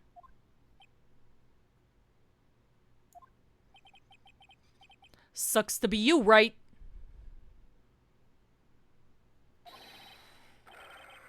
Don't mess with the tiger, or you're gonna get mauled. You've got that? All we managed to do here was chase him around a bit. But I was so close to getting him to admit his own guilt. And this is where, Gumshoe comes in? With the evidence? Huh. Looks like I won't be needing a refill.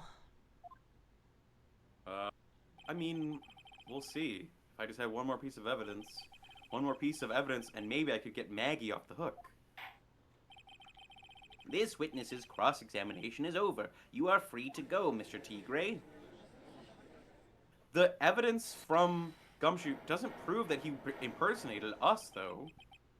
Your Honor, sir. Wait! Why is it in a thief's bag? Detective. Detective Gumshoe.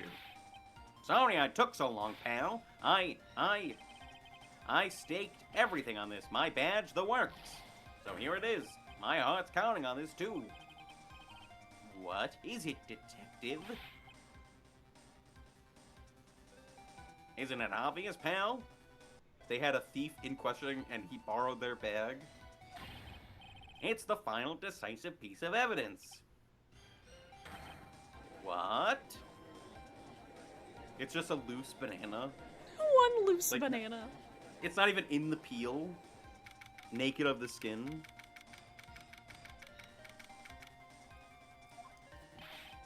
Sorry it took so long, pal, but I finally got the results from the lab.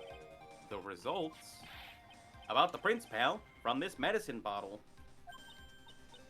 Oh, so do you know who the prince belonged to now? Do you think I'm some kind of hack detective? Yes. I want to answer that. Of course I know. So tell us. They're the tigers, right? I knew it. You bet. Clear as crystal, all over the bottle. They're Furio Tigray's paw prints, all right. I have it here, pal. The final, decisive piece of evidence. Oh shit, that's my lunch. That's great. We've got him now, Nick. What's wrong with you? You've hardly said a word since Detective Gumshoe got here. He's laid everything on the line for this, Nick. I know. Look, I'm sorry. This is kind of hard to say, but it really doesn't make any difference whose prints are on that bottle now. Did you say that to Rin, Luna?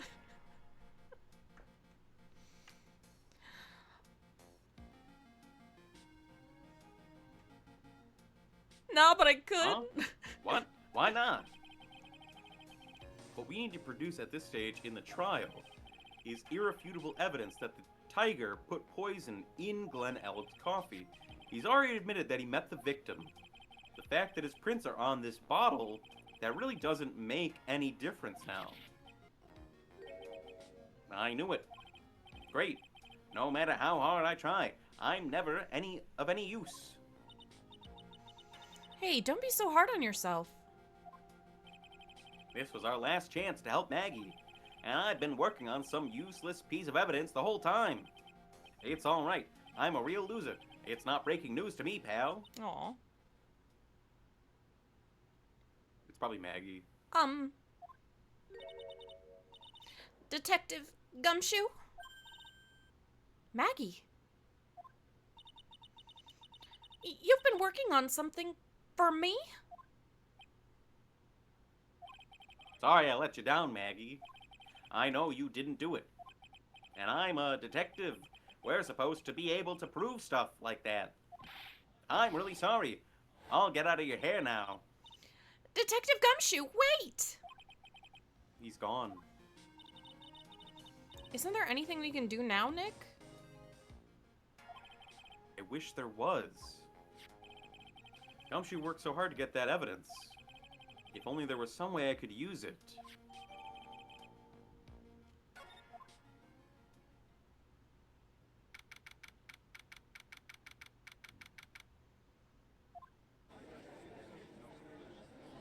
I mean, Victor Kudo saw someone he thought was Glenn Elg putting medicine in his ear. If the court does accept the fact that he impersonated Glenn Elg, I mean, that's relevant, but what? Mr. Wright, Yes, Your Honor. I granted you a recess so you could prepare this decisive evidence you've discovered. Yes. Don't keep us all in suspense, Trite. Show us. Naturally. We can assume it's evidence that will actually stand up in court, can't we? Think, Phoenix. Don't let Gumshoe's hard work go to waste. How much more of my time are yous gonna waste? I ain't been in no court before. But yous lawyers sure know how to blow things out of proportion. No doubt, given the nature of the evidence, it will speak for itself. Nevertheless, you will talk us through it, Mr. Wright. Well, I know I can't prove anything with this evidence. I'm really backed into a corner here. But maybe if he thinks he's got me beat, he'll let his guard down a bit. Don't keep us waiting any longer, Mr. Wright. Present this final decisive piece of evidence to the court.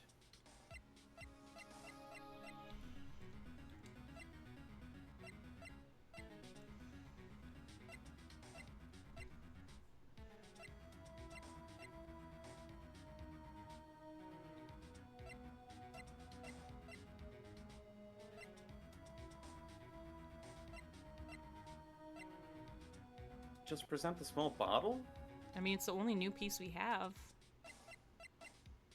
Yeah.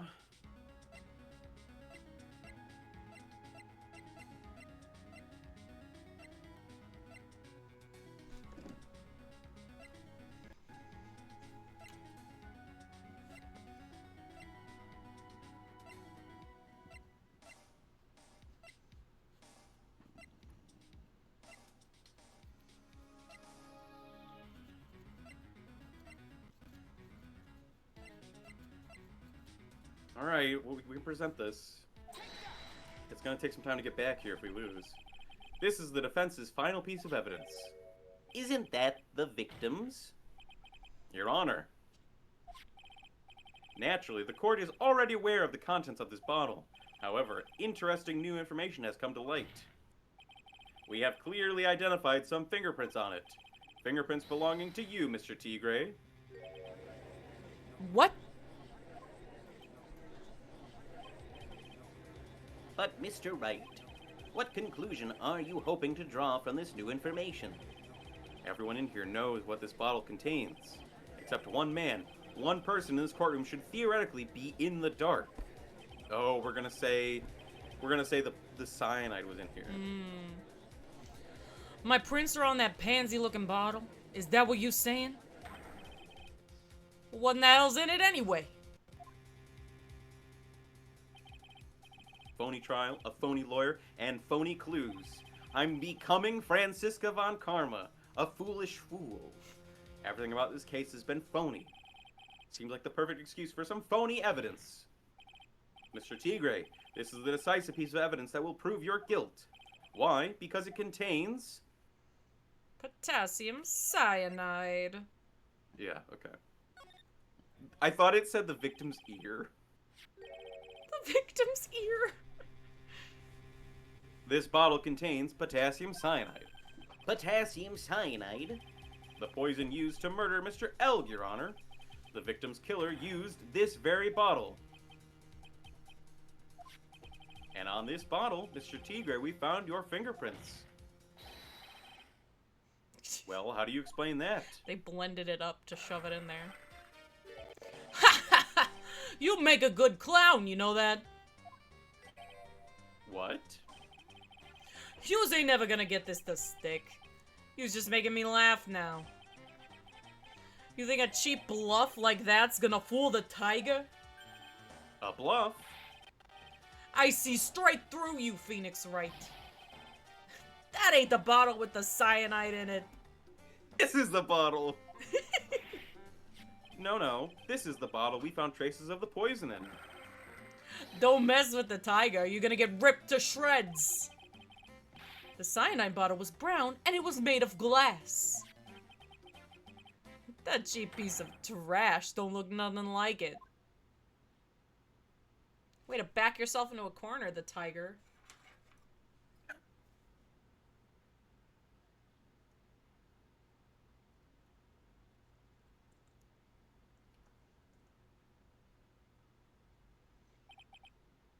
Got him. At last. I love What? how no one in the court was technically calling out Phoenix for his technically lie, actually. Yeah. There's a moment in My Cousin Vinny. I think most people here have seen it, I guess. But the lawyer gets a victim who's like clearly legally blind to like identify how many fingers he's holding up, and the judge is like, let the record show that the lawyer is holding up 3 fingers. He's like, Your Honor, what the fuck? Give me a bit here. Let the record show. Why does JJ Hi, look Benny. like they're gonna be in your nightmares? What do you mean? Is it the hood? It's because of the hood.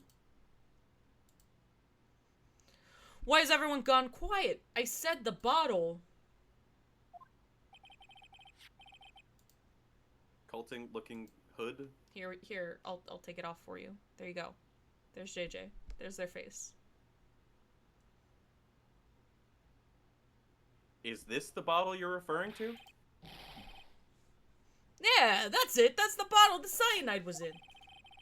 But you ain't gonna find my prints on that bottle. Cause I put Maggie's prints on it. Don't let that cozy looking suit fool you people. That lawyer's just playing games. JJ regular beard? Damn. Tell him, Mr. Prosecutor. Tell that guy where to go. I mean, did Bluebeard really have a blue beard? Doubt. Press X to doubt. You still haven't figured it out? JJ barely a beard? What the fuck? JJ uses they them pronouns, by the way, Penny. Don't you realize what you just said? What I said? What did I just say? You were summoned to this court for the first time earlier today. If you really had nothing to do with the murder, you shouldn't have known all the little details. For instance, you shouldn't have known what kind of bottle the potassium cyanide was in.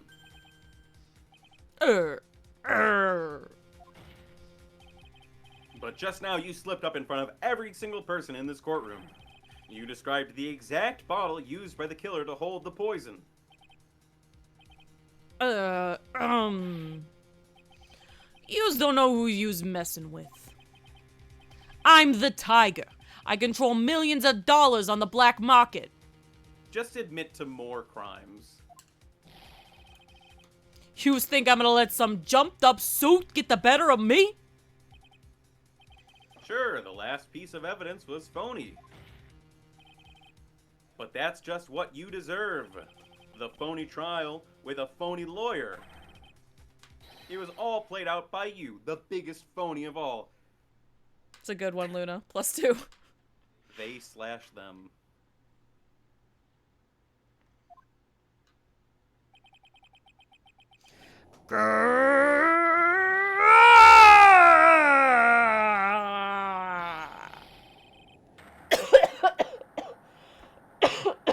Oh my god.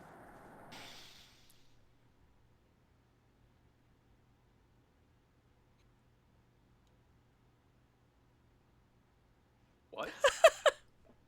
What's going on? Looks like a Looks like a blackout. bailout.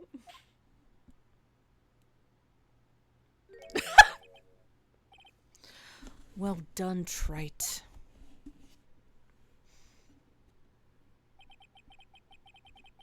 I saved my 17th cup of coffee just for you.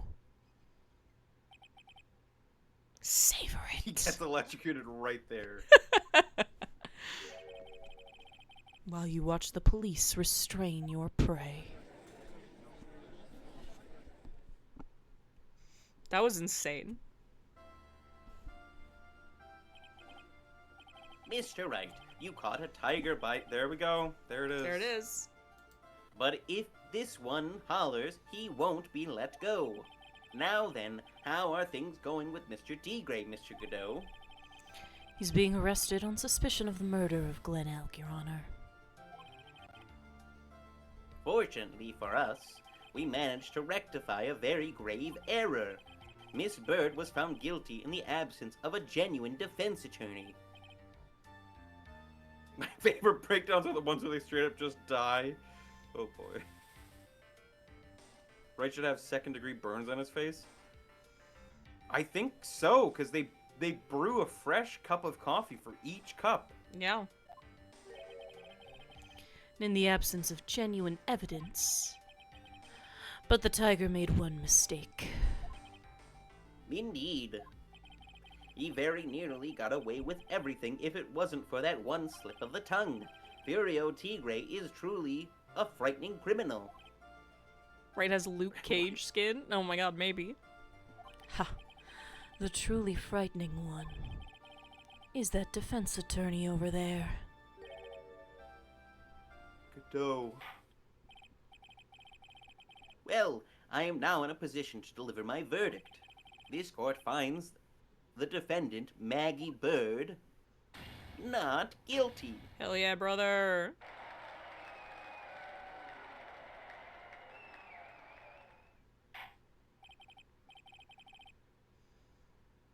That is all. This court is adjourned.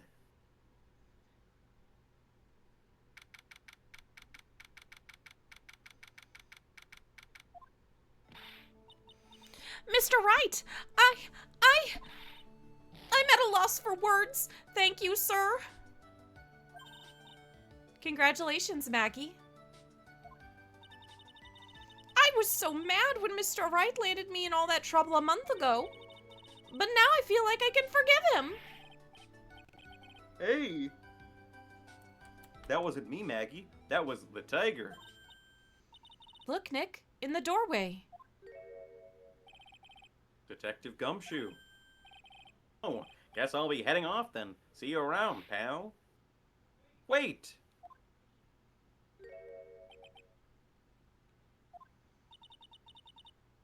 Detective Gumshoe?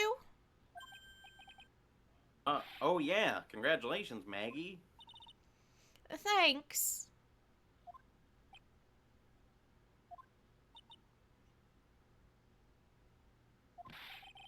I knew you were innocent all along.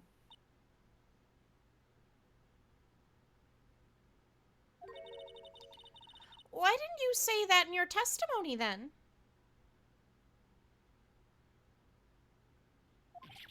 Huh? Oh, well, Well, guess I'll be heading off then. See you around. Okay. Wait up, detective. He just ran off. Maggie, why are you being so hard on him? He busted his butt for you. It's thanks to him that we got the medication bottle. That wasn't even of any use! But it's only because Mr. Wright used it so cleverly. Detective Gumshoe was just running around in circles. Hi, Francisca von Carmo. Welcome back. Glad to see you. Poor guy. Looks like she still isn't ready. Forgive him. Can't you put in a good word for him, Nick? Yeah, Maya is right. I should help Gumshoe out. It's clear he needs it. Maggie, you know, Detective Gumshoe's been really worried about you through all of this. I wanted to believe that, sir. But on that first day of the trial, he practically gave the judge a free pass to lock me up. He didn't have any choice, Maggie. He's a detective. He has to report the facts. Do you mean me? The Lucar... Am I the Lucario lady? Her voice sounds so familiar when she does the voice for Bird. I I don't know. I don't know what to say. But also, if she's inspired by any Pokemon, I don't think it's Lucario. It's not. It's not a Lucario. But you're in the right ballpark of sunny-loving Pokemon.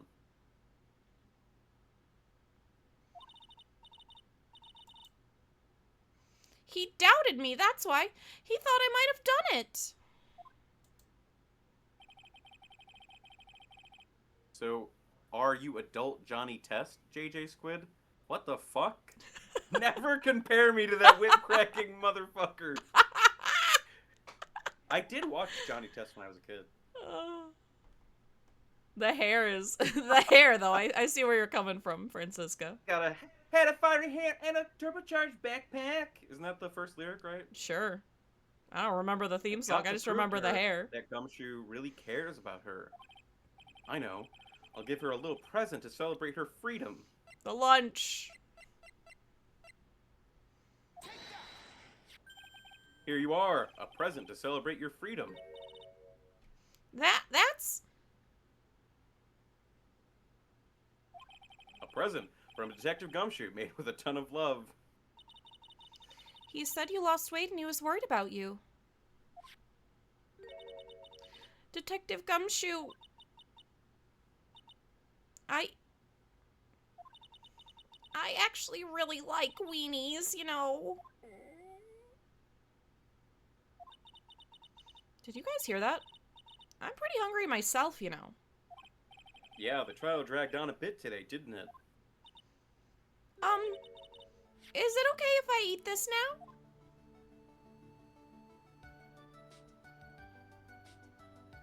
Maya's like cheering her on. So, how is it, Maggie? It's really good.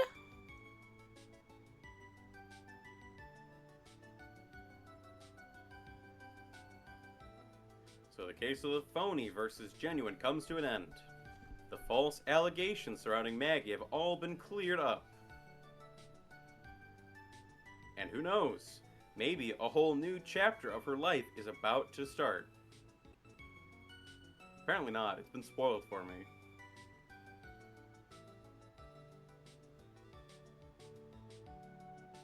We did it! And turnabout the end. Hell yeah. Edgy Poo. Edgy What the Poo, fuck? he back.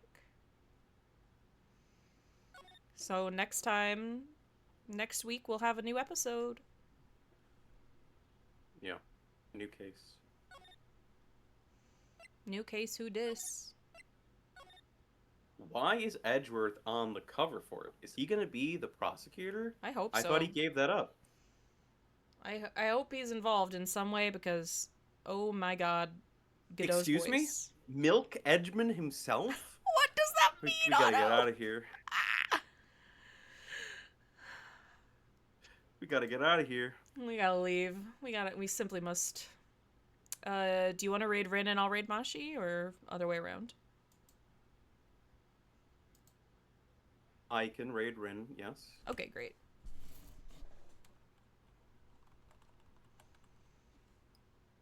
I'm hungry as well.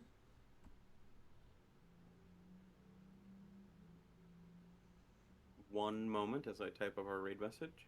Un momento, por favor. God. No.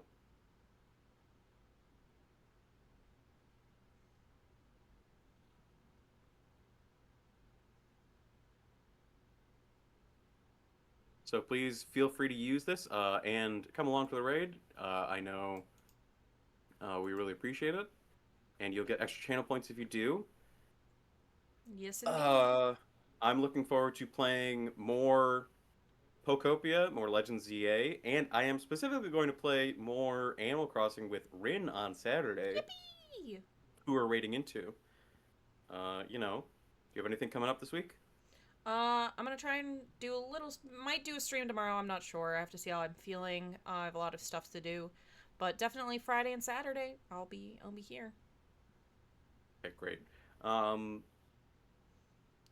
Looks like they've got a shared hype train going right now, so if you have any bits you'd like to contribute, feel free to help out their shared hype.